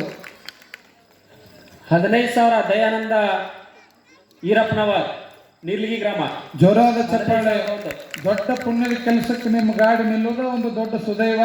20,001 ದೇವರೆಡ್ಡಿ ಅವರು ಮುರಳು ಗ್ರಾಮ. ಮರುಳು ಗ್ರಾಮ 20,001 ರೂಪಾಯಿ. ಜೋರಾದ ಚಪ್ಪಾಳೆ ಸದ್ಭಕ್ತರೇ. ಭಕ್ತರು ಇವತ್ತು ಸೇವೆ ಮಾಡಲಿಕ್ಕೆ ಮುಂದೆ ಬರ್ತಾ ಇದ್ದಾರೆ. ಯಾರು ಬೇಕಾದರೂ ಭಕ್ತಿ ಬೇಡಿಕೆಯನ್ನ ಬೇಡಬಹುದು. ದಯಮಾಡಿ ದೂರದಲ್ಲಿ ಇರುವಂತವ್ರು, ದೂರದಲ್ಲಿರ್ತಕ್ಕಂಥವ್ರು ತಾವಲ್ಲಿ ನಮ್ಮ ಕಾರ್ಯಕರ್ತರು ಹೋಗ್ಬೋದು. ಅದು ಪುಟ್ಟ ಹೆಜ್ಜೆ ಯಾರು ಗಾಡಿ ಹತ್ತಾನೋ, ಕಲಕ್ಸ್ಗಳು ಯಾರು ಗಾಡಿ ಹತ್ತಾವೋ ಅಂತಕ್ಕಂಥದ್ದು ಅಂತ ಸೇವೆಯನ್ನು ಮಾಡುವಂಥ ಅವಕಾಶ ಎಲ್ಲ ಗ್ರಾಮದ ಭಕ್ತರಿಗೆ. ಇದು ಸುದೈವದ ಕಾರ್ಯಕ್ರಮ. ಹೀಗಾಗಿ ಸದ್ಭಕ್ತರು ಭಕ್ತಿ ಬೇಡಿಕೆಯನ್ನು ಬೇಡಬಹುದು. ಮರೋಳದವ್ರು 20,001 ರೂಪಾಯಿ. ಮರೋಳು ಭಕ್ತರಿಗೆ ಪುಟ್ಟ ಹೆಜ್ಜನ್ನ ಫೋಟೋ ಒಯ್ಯುವಂಥ ಅವಕಾಶ ಬಂದಿದೆ. ಜೋರಾದ ಚಪ್ಪಾಳೆ ಮರೋಳು ಭಕ್ತರಿಗೆ. ರೆಡ್ಡರು ಯಾವ ಹೇಮರೆಡ್ಡಿ ಮಲ್ಲಮ್ಮನ ವಂಶಸ್ಥರವರು ರೆಡ್ಡರು, ಅವರು ಮರುಳದಿಂದ ನಾವು ಗಾಡಿ ಸೇವೆ ಮಾಡ್ತೀವಿ ಅಂತ 20,000 ಬೇಡಿಕೆಯನ್ನು ಬೇಡಿದ್ದಾರೆ. ಮತ್ತೆ ಯಾರಾದರೂ ಬೇಡುವವರಿದ್ರೆ ಬೇಡಬಹುದು. ಕನಿಷ್ಠ 500 ರೂಪಾಯಿಯಿಂದ ಆದರೂ ಏರಿಸಿದ್ರೆ 21,001, 25,001 ಯಾವ್ರಿ? ಯಾವ ಗೂವಿಗಂದಿ ಗೌಡ್ರು. ಜೋರಾದ ಚಪ್ಪಾಳೆ. 25,001. ಹನುಮಗೌಡ್ರು ಗೂವಿಗಂದಿ ಗ್ರಾಮದ ಹನುಮಗೌಡ್ರು 25,001 ರೂಪಾಯಿ. ಪುಟ್ಟ ಅಜ್ಜರು ಯಾರ್ಯಾರು ಊರಿಗೆ ಬಂದಾರೋ ಅವರು ಗಾಡಿ ಹತ್ತುತ್ತಾರ. ಗೋಲ್ಗುಂದಿ ಅವರು 25,000 ಬೇಡಿಕೆಯನ್ನು ಬೇಡಿದ್ದಾರೆ. ಜೋರಾದ ಚಪ್ಪಾಳೆ ಗೋಲ್ಗುಂದಿ ಸದ್ಭಕ್ತರಿಗೆ. ಗ್ರಾಮ ಸಣ್ಣದಿರ್ಬೋದು, ಆದರೆ ನಾವು ಕೂಡ ಸೇವೆ ಮಾಡ್ತೀವಿ ಅಂತ ಮುಂದೆ ಬಂದಾರಲ್ಲ, ಅದು ಬಹಳ ದೊಡ್ಡದು. ಮತ್ತೆ ಯಾರಾದರೂ ಬೇಡಬಹುದು. ಅವರವರ ಭಕ್ತಿ ಬೇಡಿಕೆ ಇವತ್ತು ತೀರ್ಮಾನ ಆಗ್ತದ. ಯಾರು ಗಾಡಿ ನಿಲ್ಲಿಸಬೇಕು ಪುಟ್ಟ ಎದ್ದಿನ ಫೋಟೋ ಕಟ್ಟಕ್ಕೆ ಅನ್ನುವಂಥದ್ದು. ಹೀಗಾಗಿ ಅಂತ ಒಂದು ಭಕ್ತಿ ಸೇವೆ ಬೇಡಿಕೆಯನ್ನ ಗೋಲ್ಗುಂದಿ ಭಕ್ತರು ಒಂದು ಸಾರಿ ಹೇಳ್ರಿ ಗುರುಗಳ. 25,001 ಒಂದು ಸಾರಿ. ಹನುಮಗೌಡರು ಗೂಲ್ಗಂದಿ 1.5 ಸಾರಿ. ದಯಮಾಡಿ ಕೇಳ್ರಿ. 500 ರೂಪಾಯಿ ಹೆಚ್ಚಿಗೆ ಮಾಡಿದ್ರು ಕೂಡ ನಾವು ಅವರ ಹೆಸರನ್ನ ಕೂಗ್ತಾ ಇದ್ದೇವೆ. ಗೋಲ್ಗುಂದಿಯ ಹನುಮಂತ ಗೌಡರು 25,000 ರೂಪಾಯಿ ಒಂದು ಸಾರಿ.